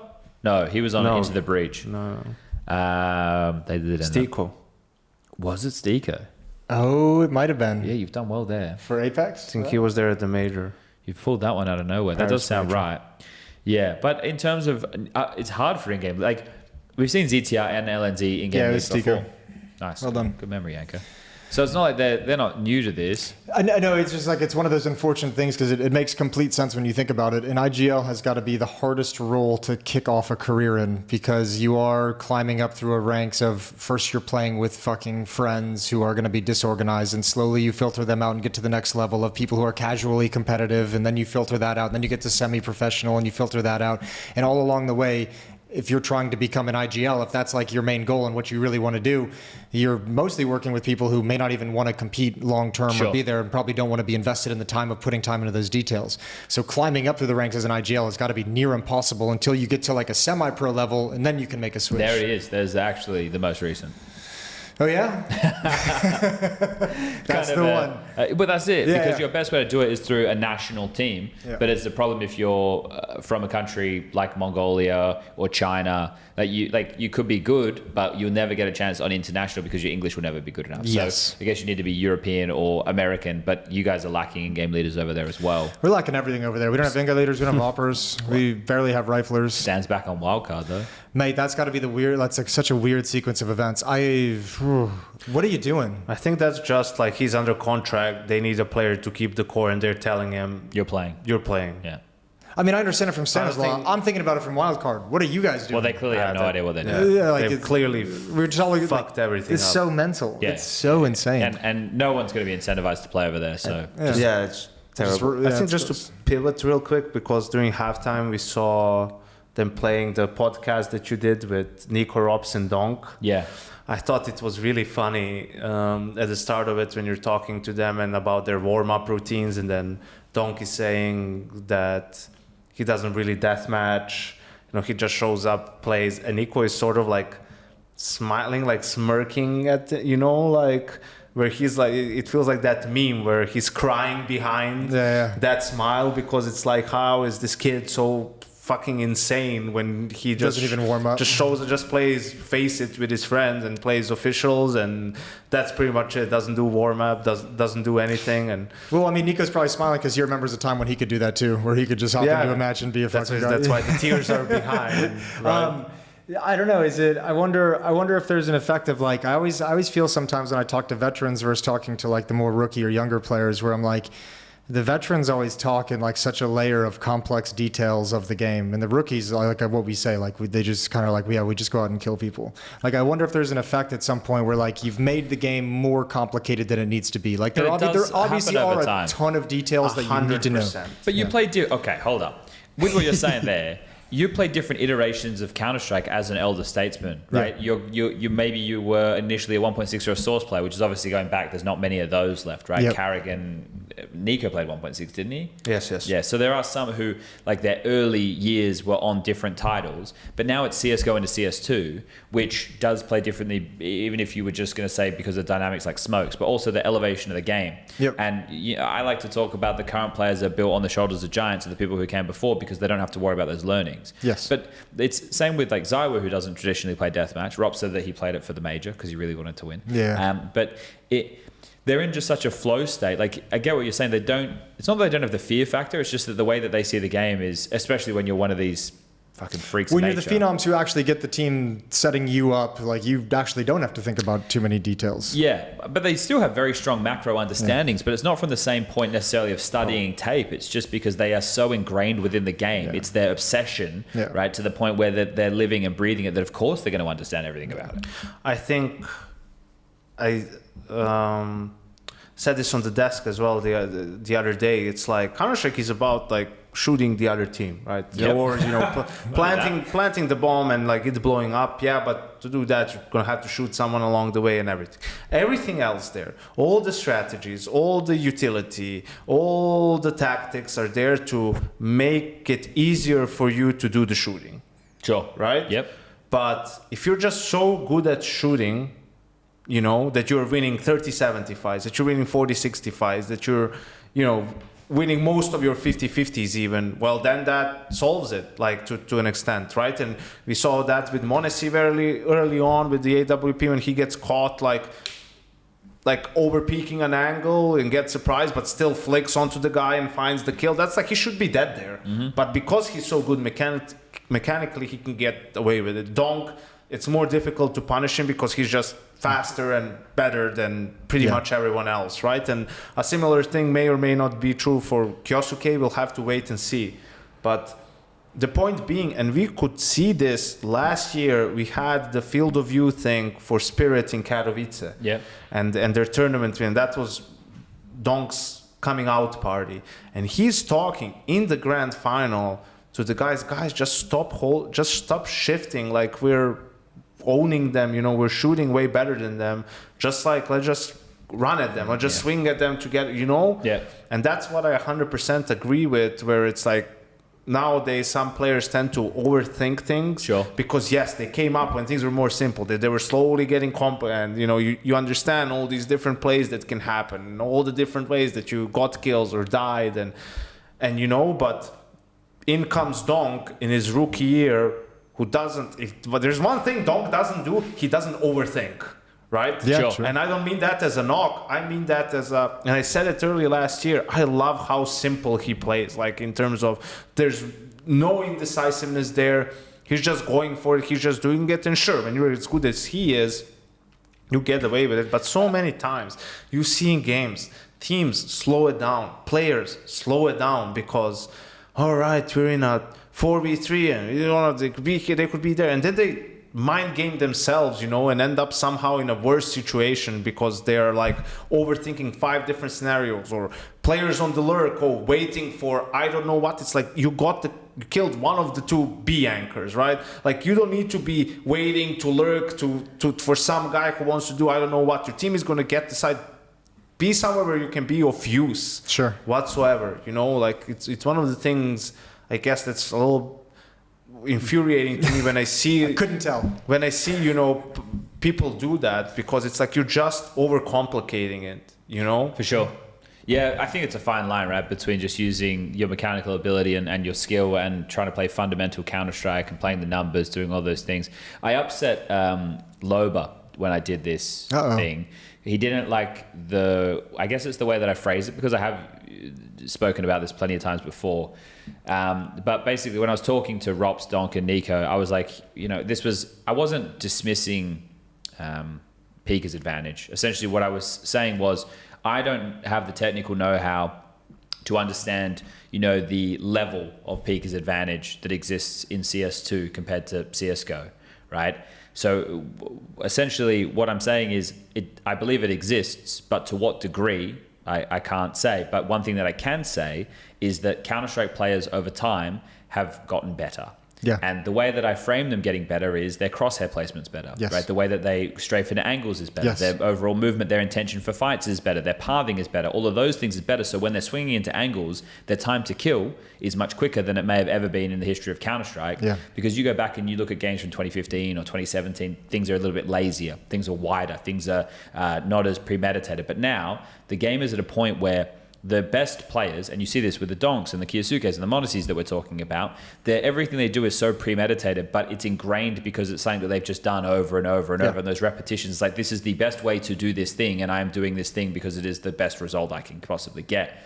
So because of that, it feels like you die instantly as someone rounds a corner. Mm-hmm. Now, I'm sure that there is a part of the netcode. I hate the fact that we're on 64 tick subtick. I want us to be on 128 tick subtick. I'm sure there's a part of the netcode as well that we can't see that we used to be able to see that influences the way that people swing around corners. I agree with the sentiment that there are things with the game that probably could use a tweak that would make it less Pika advantage heavy. But I also know that these players are better than players who have ever come before them in terms of the delivery of what they can do. But I think that plays into what I'm talking about, because teams are also better. Yes. There was a time where you watch a team and like, these guys don't split B ever.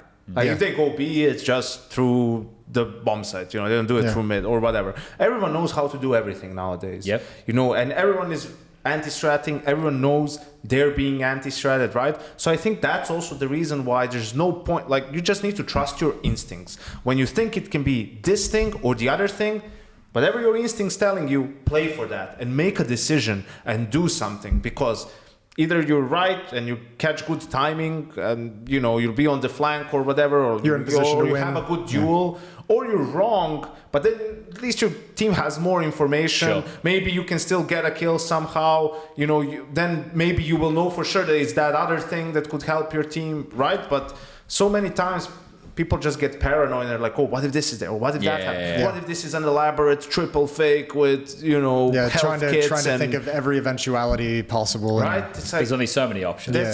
it's paralysis by analysis. It's what it is, right? Like, you can only play for so many things. And I think teams that are able to simplify it a little bit, right, and just run with it and do it with conviction and with confidence are teams that will come out on top. Yeah, I think like at the moment, the level of variety that you need to have in your playbook is another factor, right? And making sure that you're changing things up from game to game, because right now the way that people are looking at how you hold a position. So you need to just have so many different looks at how you can do something too, which does just come with constantly playing the game and understanding what you did before and then being able to change on top of that. And also coming up with a plan, like that's a lot of that's on the end game leader and coach. Like, okay, we played this way the last time we did Dust 2. This time we're going to focus a little bit more here, from a right? macro. I think from a micro, you need to be responsible as a player to know that you're not falling into bad habits. Yeah. Or maybe not even bad habits, but readable habits, right? That's what happens when you get a team, oh, they should be winning this. Bro, they sacked the side. They had 3 there. Serial loading, what's he doing? I don't know. Anyway. We used to do that. That's what I think a lot of analysts do as well. I know, like when I was in Liquid, I had our analysts every once in a while, like every other week or after an event, like analyze all the players and how they played and like notice if there were any tendencies that someone could look into. And he'd come back and be like, this player's playing this position a lot. This, whenever he throws this smoke, he's moving here afterwards. Like there's things to catch out on players. Yeah, definitely. Well, for sure. You don't want to have tendencies, because that's what people targeted anti-shredding. Like literally that's it. Like you see, okay, every late round, the B anchor, he goes either first, second, or triple. That's the only positions you play. Well, okay, if you just need to save mollies then to do that, and we should be fine going late B, right? That can be your whole game plan. And that's why MR12 is cool as well, because you're able to make those game plans and be more flexible with how you play your T side, because in theory, there should be less gun rounds. So, okay, for this particular game, let's focus on these 2 smoke combinations, and then we have a couple of things that we do out of that. And that's why we say that teams need time, because they need to get used to doing those things. Players who change positions, or there's a new IGL, new coach coming in, they need to go through those motions, see, okay, in which scenario this works, in which scenario it doesn't work. If you're playing on the extremity and your team is doing something like that, okay, you experience a couple of ways, you die, you were countered, what you need to be careful about. Like you just need reps. It's kind of funny though, because there's a double edge to that to a certain point, where I know, like when I talked to Alexi in the lobby, the first thing he said, or the first thing we talked about, he just kind of in his answer, he goes, well, at the end of NaVi, like at the major, we had the deepest and biggest and best playbook we've ever had, and it didn't yield us any wins.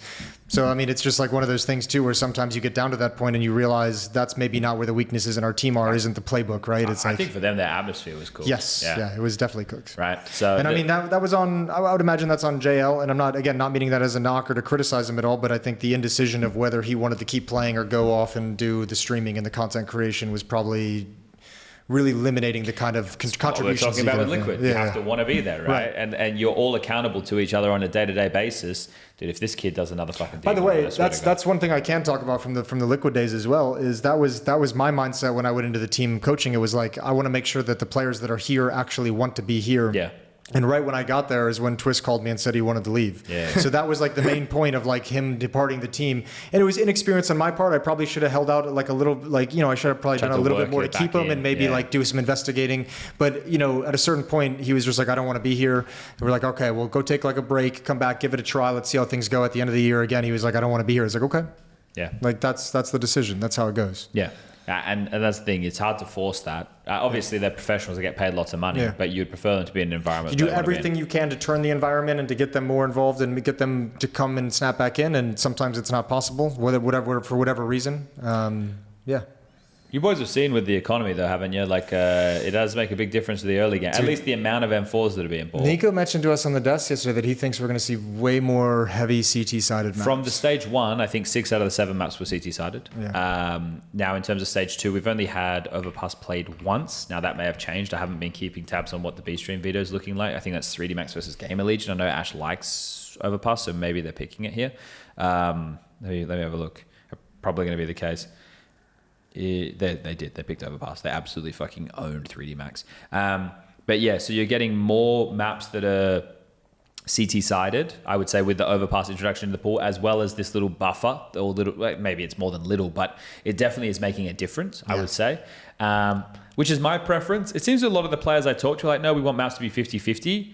This is probably also the same reason why you don't want players like Donk deciding that the AK should be purchasable. Oh, that was your chance, little guy. 4 HP. Yeah, that's No one unlucky. told him he has 3 HP in the AK, so he should tap instead of spray. I don't know. Maybe. Well, I don't know. I don't know. I think the 50-50 map thing. I think we obviously all, I would imagine, are going to come to a perspective of you don't have to bad. have 50-50 maps. It's cool sometimes having a really dominant Yeah, CT-sided of map. course. But I think, this is where I would escape my brain outside of the esports side of things and say, from a game perspective, for the casual fans, no one's going to want to play a map where they know going onto the T side, they're probably only getting 2 to 3 But that rounds. doesn't really happen, right? Like now that there's less rounds, most of the halves that we're looking for, unless you're Astralis in their last couple of outings, are looking at like 8-4, 7-5, 6-6. Yeah. Like if you're getting blown out, it means the other team is much better than you, right? Like that's Well, what I'm talking that about means. from a more casual player perspective. Yeah. But even then, none of the maps feel super CT-sided from that angle. Like Overpass probably is now going to be the hardest because if you're like noobs and you're playing Overpass and you don't know how to smoke Well, bathrooms, it's so utility heavy that's going to be a hard map for or the you're casual going to play fan. against AWPs on Overpass against at any level. Like, Yeah, if your only option is to rush B, you're fucked. Like, Exactly. it's going to be a miserable experience. right? So learning a bit of the util is that right there. That should be your weekly mission in Counter-Strike. Don't want Valve to fucking incentivize you. Learn how to smoke fucking bathrooms and molly short on Overpass, dickheads. Like, I can set the missions for you if you want. Come to me. Come to the Discord. We'll make a channel. Chad's missions. Learn all the instas on Ancient. Come back to me when you Should can do we all just of start those. creating the operations now? Talking counter operations? At this point, why not? Right? If this meme competition is a success, then maybe we should. Yeah, maybe we should build into it. But yeah, that CT economy seems to be providing a lot of boost. I think every player has spoken. They've all spoken about how impactful it is. But I haven't gotten exactly a bunch of players like straight up saying I love it or like I want to keep it. Obviously, Nico said you he like loves it on the you like it on the CT side. You probably don't like it as much on the T side. Who was it we talked to? Who was the player that we talked to? It might have even been Nico, who was liked it. the Inferno one where they were just like, yeah, this new economy. I thought they were going to be saving. I had no idea they were going to have an hooxi. op up on short. Yeah, it was hooxi, who was just like, yep. So fuck me. This new economy bonus. They had an op. I didn't think they'd even be possible, but here we are. So yeah, I think learning curve for that is going to be. Not anything steep and not going to change results, but I think we're going to see people more acclimated to it as we go on for sure. It's also a cool way to approach things, right? Like have a guy save a little bit of money early on so that if that happens, he can drop an op. I think I'm you'll honestly see that waiting. happen as well. I feel like I've been waiting for a while for teams to engage in that kind of fuckery, and I guess over the Devise years, had a second round AWP yesterday. yeah. Yeah. I just feel like there's going to be some team at some point experimenting, and I think we've seen a little bit of it over the years. But like, I guess the closest one would be like a Sanji over in like the fucking old VP days. But it is Taco. like, what if you have can you actually have a guy on the T side who's going to be in more of a supportive role for like the first 30-40 seconds of the round? Maybe he does just have a Tech 9 and wait for a teammate to die or wait for them to get a kill and you upgrade, and that way you're just always banking up some money. Or I'm not saying I necessarily think it's a good Jane was idea or doing the next it- evolution. Jane was doing it with VP for a while. Like Yeah. they were doing that where he had money for an AK, but he wouldn't buy it. He would have 3.3k left in the bank, That's and right, he would yeah, play yeah. with the Tech 9 on But Inferno it didn't T catch side. on across the On scene. Inferno T side, which when you look at it, it makes sense. Like he's supporting the banana guy. Chances are he'll die or he'll get a kill. He'll get banana, then you will get that gun Swap a from, gun. So yeah, it's just tricky. I think it's a lot of it is map dependent, right? Where do you have those scenarios where you can do that and then safely get the gun if your player dies or whatever? But Yeah. So this is a risk to do, right? And I can make more arguments for not doing this than doing this. Yeah. But let's say CT side, you don't buy on the pistol round, just one player, right? There's 800. Let's say you win by defuse. That's plus the 3,500 plus the 250 if you eliminate all the teams. Yeah. That's 4,550. plus the kills that you got per who got how many? Yeah, but if you're the player who doesn't buy armor, So just one guy doesn't buy let's it. just say just one, Okay. right? Like, or maybe two. But if one of those two players can get a kill, or you give that player the defuse because you have the round that handled, you can have an all. But you won't have any armor. Yeah. Or you could drop the op to someone who does have armor. Then you won't have armor for anything. But them's the breaks, right? This is where like having second round AWP on certain maps could be really powerful. But the problem is if you're letting them plant, then you're going up against like a couple of Galils and Tech 9/Mac 10s, and that's not going to be the easiest for an AWP to deal with either. I guess it is very map dependent. But yeah, there's a lot of fuckery. There's a lot of maths that could be done, or mathematics. It depends on which one you have. So there, I love, like we were talking about overcomplicating and stuff. That's one of the reasons why I love watching Mongols play. They don't overcomplicate shit. Yeah, simple CS. They keep it pretty simple, you know, and they've been doing a pretty good job on this T-side Mirage against Falcons, but just doing simple stuff, but doing it really well and shooting hard. This is what I want everyone Flyquest to do. Just keep it simple, but it's a problem. You can't all shoot as hard as these kids. I am so happy that Senzu is continuing to play well, right? I am too. Because he's another one of those bad boys. You know, he's got that attitude about him, and the fact that we get to see that flair come out within his gameplay. If he can continue that with 9-10, this team is going to be sick. Let's talk about NaVi. You want to talk about NaVi? All right, all about NaVi. But we spoke about it on the desk today briefly. But it's one of those things. Like coming in with the MOUZ change, I said that I don't think it's enough to move the needle. It hasn't been proven yet if it is going to be enough to move the needle. Yeah. But on him alone and the way that they're using him, I like it because NaVi Junior, that team broke into the top 30. They're playing a lot of online Counter-Strike. They're playing against a lot of different styles of CS, and him as an individual looked quite strong in the games in terms of the way that they used him. Now he's in positions like ancient middle where you fight early. That's what you do. Yeah. You want the fight. And when he was getting the fights, he was delivering within those fights, but didn't feel like he needs to have a lot of decision-making power mid-round in those positions. On Nuke, he's going to need to have he needs to have a voice, right? Because he plays outside now. Emma's taken over the door guy duties, and he plays outside on the T side. So he is going to need to have more of a vocal voice there. On Ancient... Wait, what does he play on CT Nuke? Outside. And Alexi? Alexi was top. Emma was door guy. And then bit ramp, and yeah, that was just from one game, right? Yeah. So I don't know how it's going to change. And then the last one was Mirage, but Mirage, he doesn't play mid control, which I don't mind because Mirage mid control it's not as fun as it sounds. It's really grimy, isn't it? Yeah. A lot of it is like, hoping on the T side that you don't get revealed by a smoke or like spammed down or something along those lines. It's like similar to Inferno Banana, where it's just like there's a utility exchange that is either going to fuck you or you'll get away with it. Yeah, it looks like they've kept Emma underpass, Alexi top mid, and then Bit and MOUZ on the extremities, which I think is probably more fun for MOUZ in that sense too. And we need to see more maps from them. But yeah, I think so far what I saw, whether or not he's going to be the next best thing since sliced bread, more games required. Same as Kyousuke. His hype is not as high as a Kyousuke. That is what it is. But I am like, he looked comfortable. That's my point. He didn't look like a fish out of water. He didn't look like a noob. Didn't look like he was second guessing at a nerves. He looked good. So, I'm happy to see that. Again, we need to see NaVi against better teams. It's just like, it's weird to me. I'm like, I don't know what to think because I've nothing really to say in depth about him as a player or his playstyle or anything like that. But you've just changed JL, who when NaVi was at their best and making their best run last year, was impactful. JL was basically peaking and basically having huge impact in every single game, whether it was a clutch, whether it was big numbers, whatever it was, he was the guy that provided the impact needed. So you're missing that now. And then we still have the same conversation around NaVi of a lack of firepower, lack of star players. So again, I think they could get so much more from Bit. I honestly do. Like, you need to use Bit differently, and they are like Ancient Bit was playing B long. Yeah. I think there's so much more. I think before we get into more NaVi, we have an official of how Kyousuke is pronouncing his own name, Jason. Okay. So let's hear it. My name is Kyousuke.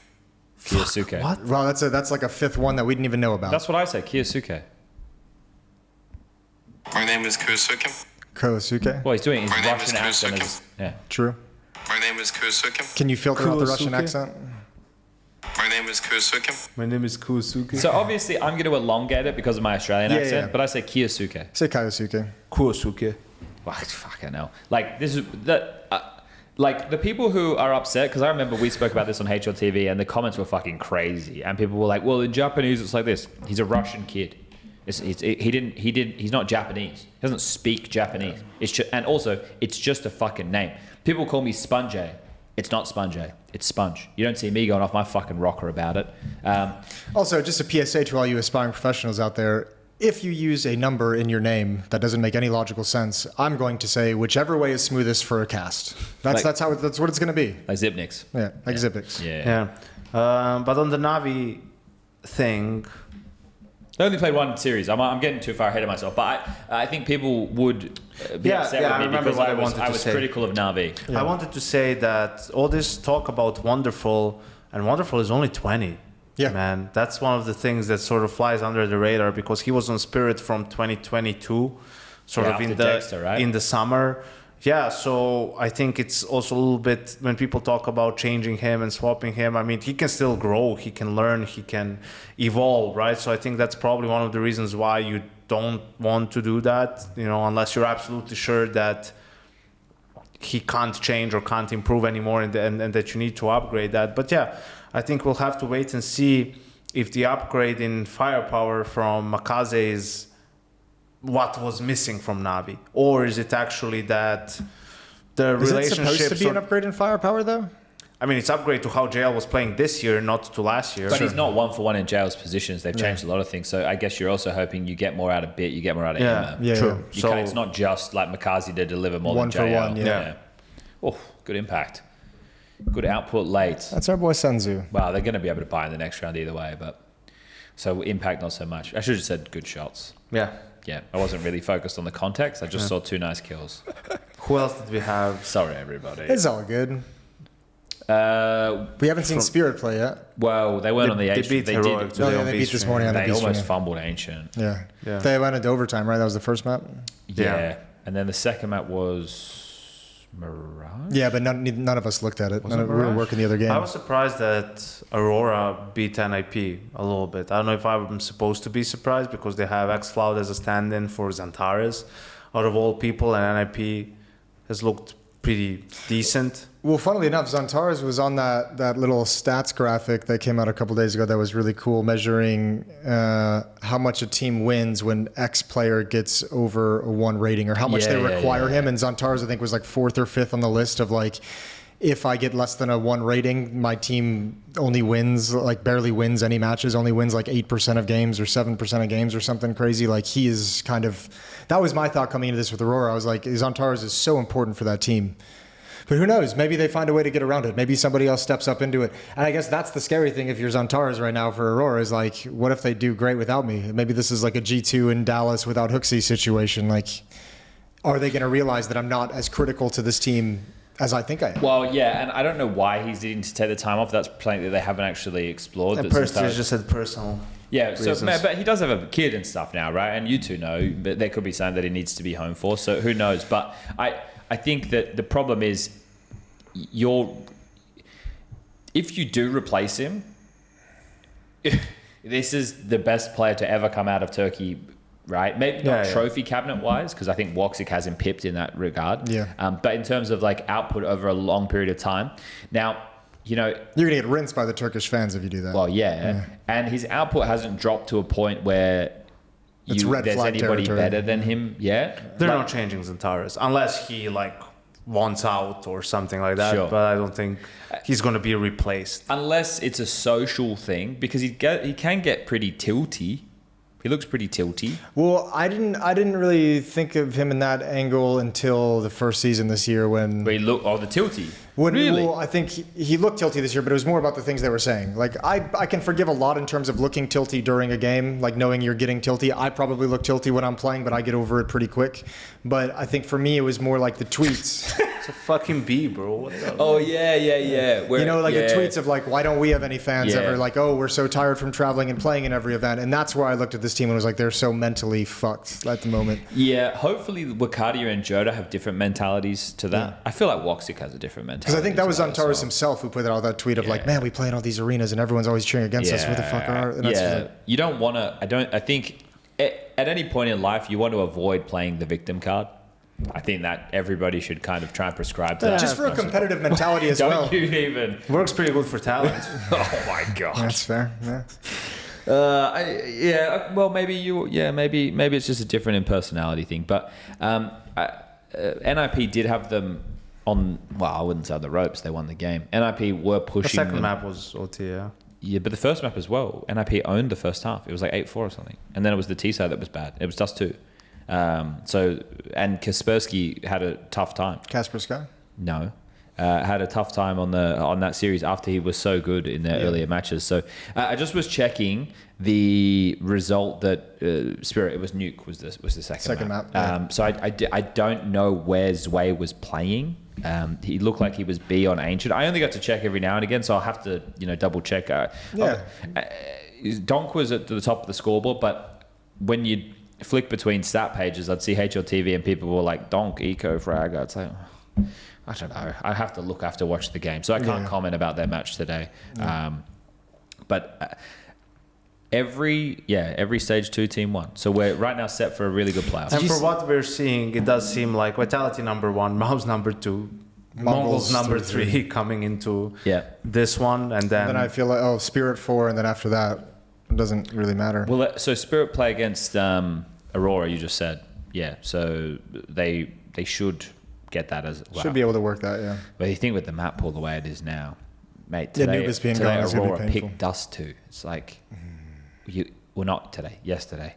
God damn it. Day 1, stage 4. See? Now you know what I've been going through. Yeah, it's just numbers and days and everything along those lines. Did you did you take anything from Exertion on the desk mentioning he was like once you get past like the top 4 or 5 teams, pretty much everyone is really easy to read.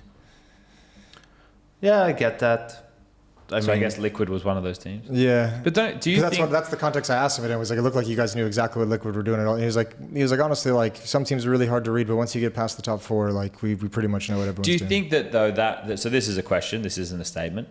Do you think that might be a contribution of the fact that against teams that you consider lesser, you're always going to be more aggressive and dictating the tone of the game? Yes, and also again going to be not overthinking as much because you think these guys suck, like they can't be doing it, and then you go up against Vitality. I think we saw that in the Astralis game in some of these rounds as well.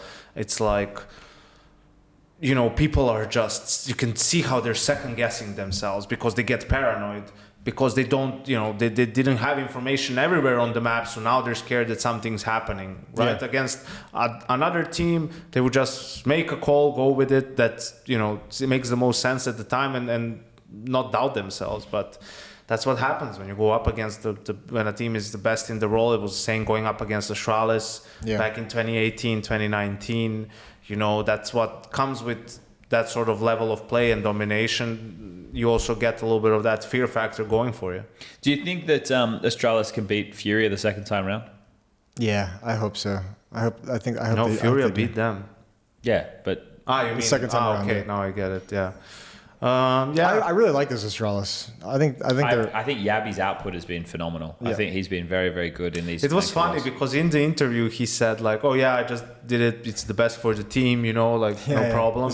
And then hooxi came on the desk with us, and Jason asked him about it. He's like, "Fuck no, he didn't want to do it. Like I had to. I was like, get him to do it." Was that a Yavi thing or what was that? Was it like a team decision? He was like, "Fuck no, it wasn't Yavi's decision." I told him he had to. He's like, "Before I was only here for like 2 months. I didn't really care, but now it's like I'm making that change happen." It's like, but it's a good change. It is. I think Stair needs to then fill out those boots, right? Like it's not that I think he's been poor. I just think to be that player requires a level of consistency. Right, whether or not it's getting the kills, it's definitely being able to dictate the flow of the game. Whereas Yabi's points where he's doing so well is when there's like a hit coming, and it's from he's got a great perception on the CT side of where these fights are going to be, and that's what I know. Nico loses a smoke spam fight to a Deagle.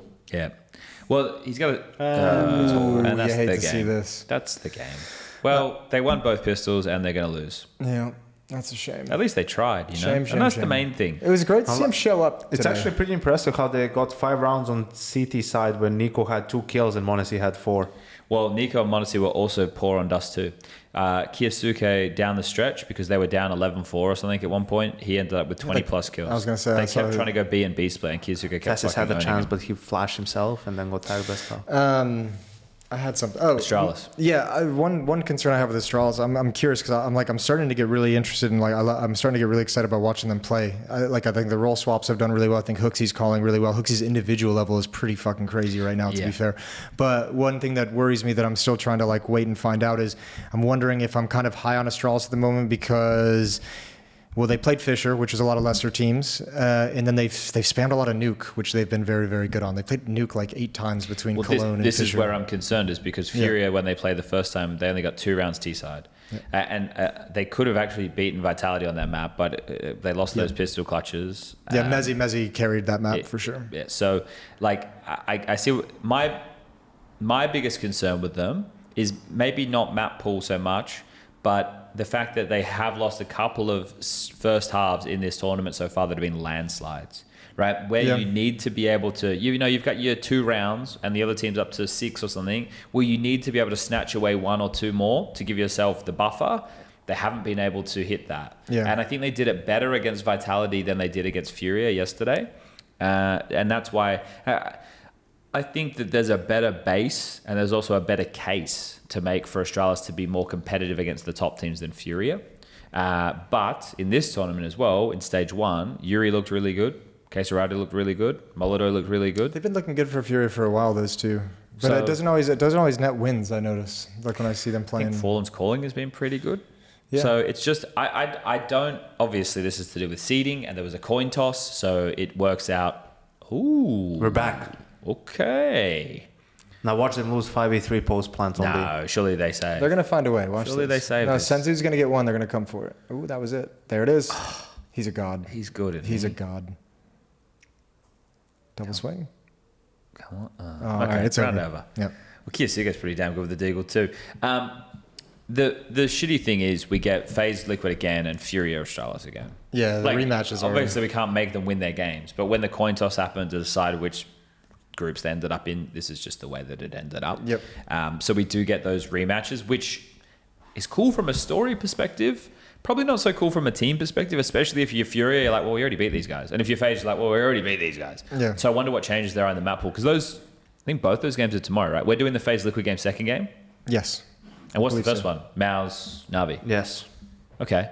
Those So are pretty we good get games. the Mikaze test tomorrow, which Yeah, is that's kind of cool. fun. Again, if Exertion and Torji look like they did today, oof, you're in a bit of trouble over there. Exertion was NaVi. just a monster in Banana, dude. That was unbelievable. Dude, if Exertion can be consistent with the way that he plays, and like I guess it's just Vitality they struggle with, isn't it?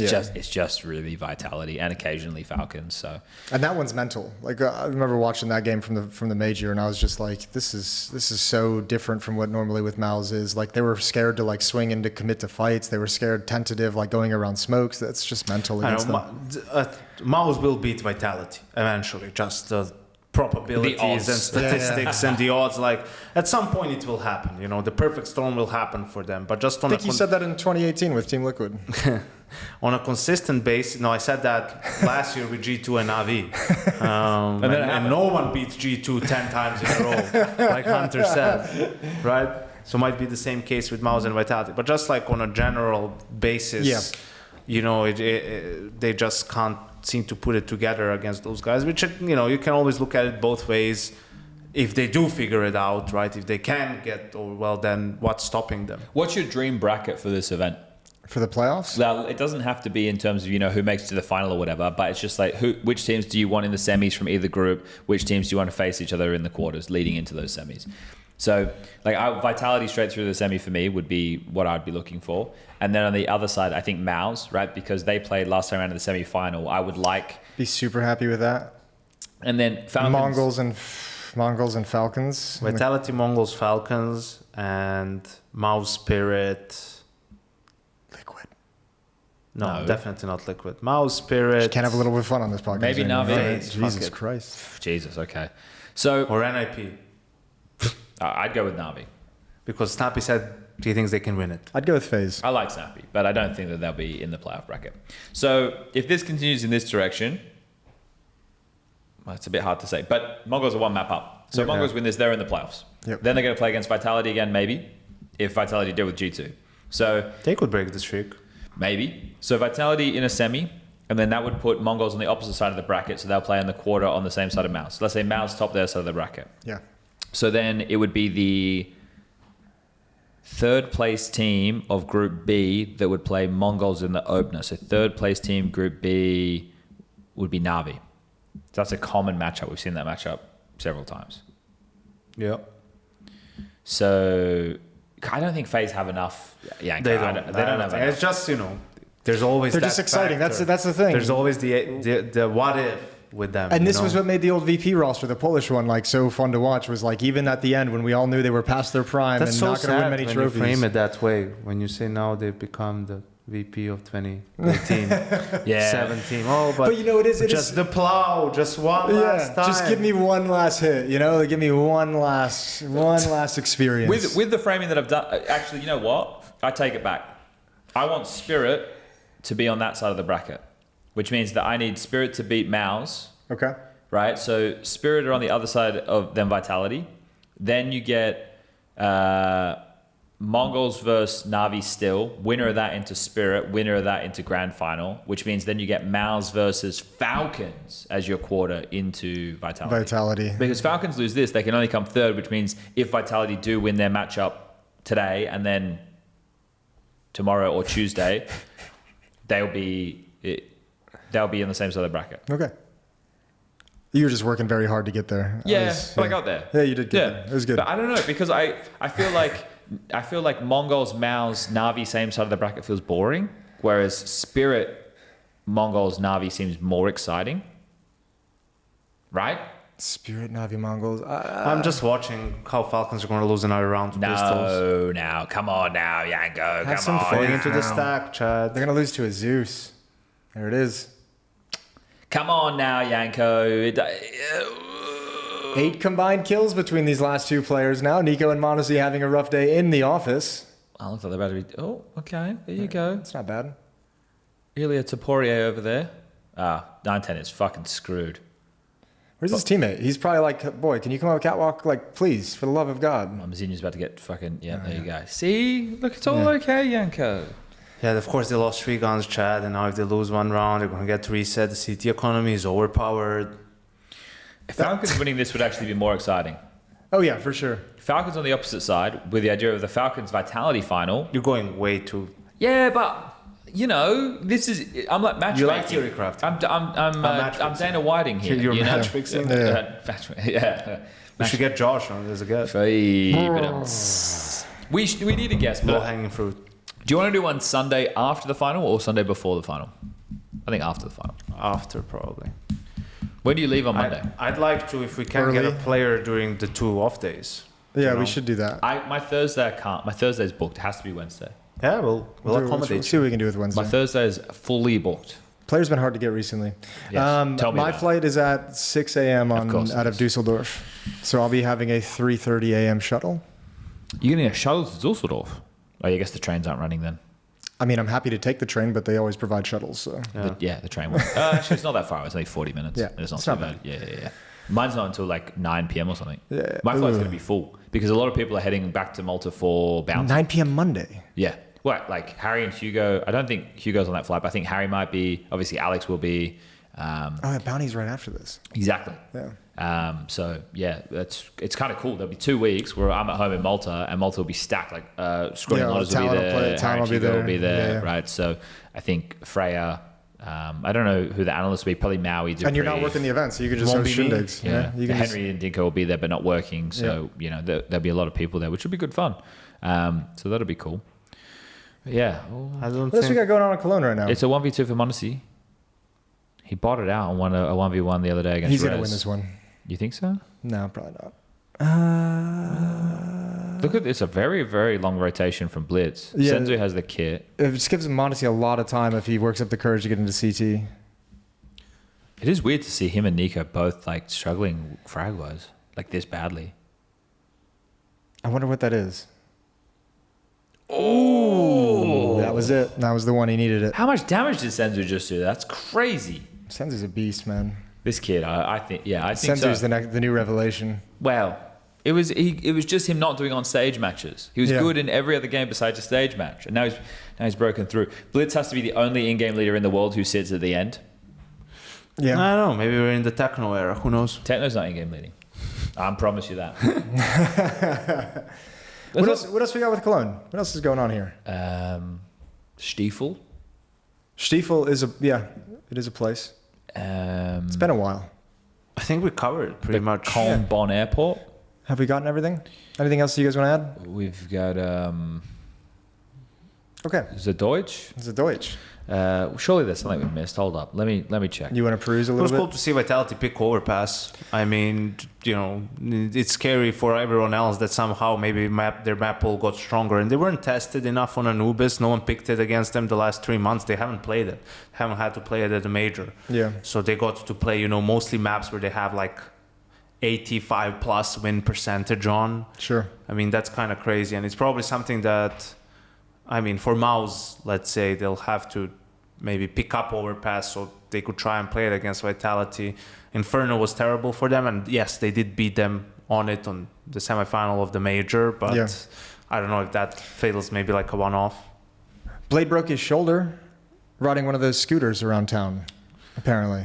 Yeah, back I would from, never. back from Oh coffee. yeah, that is. Blade did break his shoulder. So let's say this, guys. I think once you're, first of all, I think that those scooters are dog shit. They There's are a lot of people disgusting. who like to ride them, and that's fine. You can do that. But I think you should just walk or get a push bike. But those scooters are a fucking eyesore. What are you doing? Yeah, they brought him to my town. They brought him to Grand Rapids a while back, and I hated it. They were everywhere in Malta. They took them away, which Yeah, is good. if you want one, you buy one of your own, right? Good. And the roads in Malta are already dangerous enough. The footpaths in summer, it is fucking rammed anyway. So, but Blade falling off one of those is just. There's been so many people who have been injured on scooters in Germany. Back in Berlin, 2019, Yeah, Alex Alex fucking cut his leg out, cut taken his to a leg hospital. open, yeah. But there's been more people. It's not just that. Yeah. Like that's just one of. Well, the even before examples. this event, I forget who it was. Someone put out like a PSA tweet of like, players, do not ride these Yeah. scooters. They're everywhere in Cologne. It's a bad idea. Yeah. And here we are. Yeah, but because the thing is, anything. They didn't has say a, coaches. that's true. That's a good I guess he point. doesn't need his arms so much. It just looks very, very uncomfortable, and you're going to be in a lot of pain. So, I wish I could have. I wish he would come coaching like wearing a trench coat. You know, like a broken arm and like the big He black had trench coat. a hoodie yeah. over the yeah, top, but the but- hoodie doesn't look as cool. Like you get a trench True. coat in there, you look like a badass. But that, first of all, that sucks because it's like day one of the event and you Yeah. broke it before your match. Like that, you're going to be in pain. So that's not a lot of fun. And I'm a very sensible guy. So I think riding those, oh, that's a shit nade.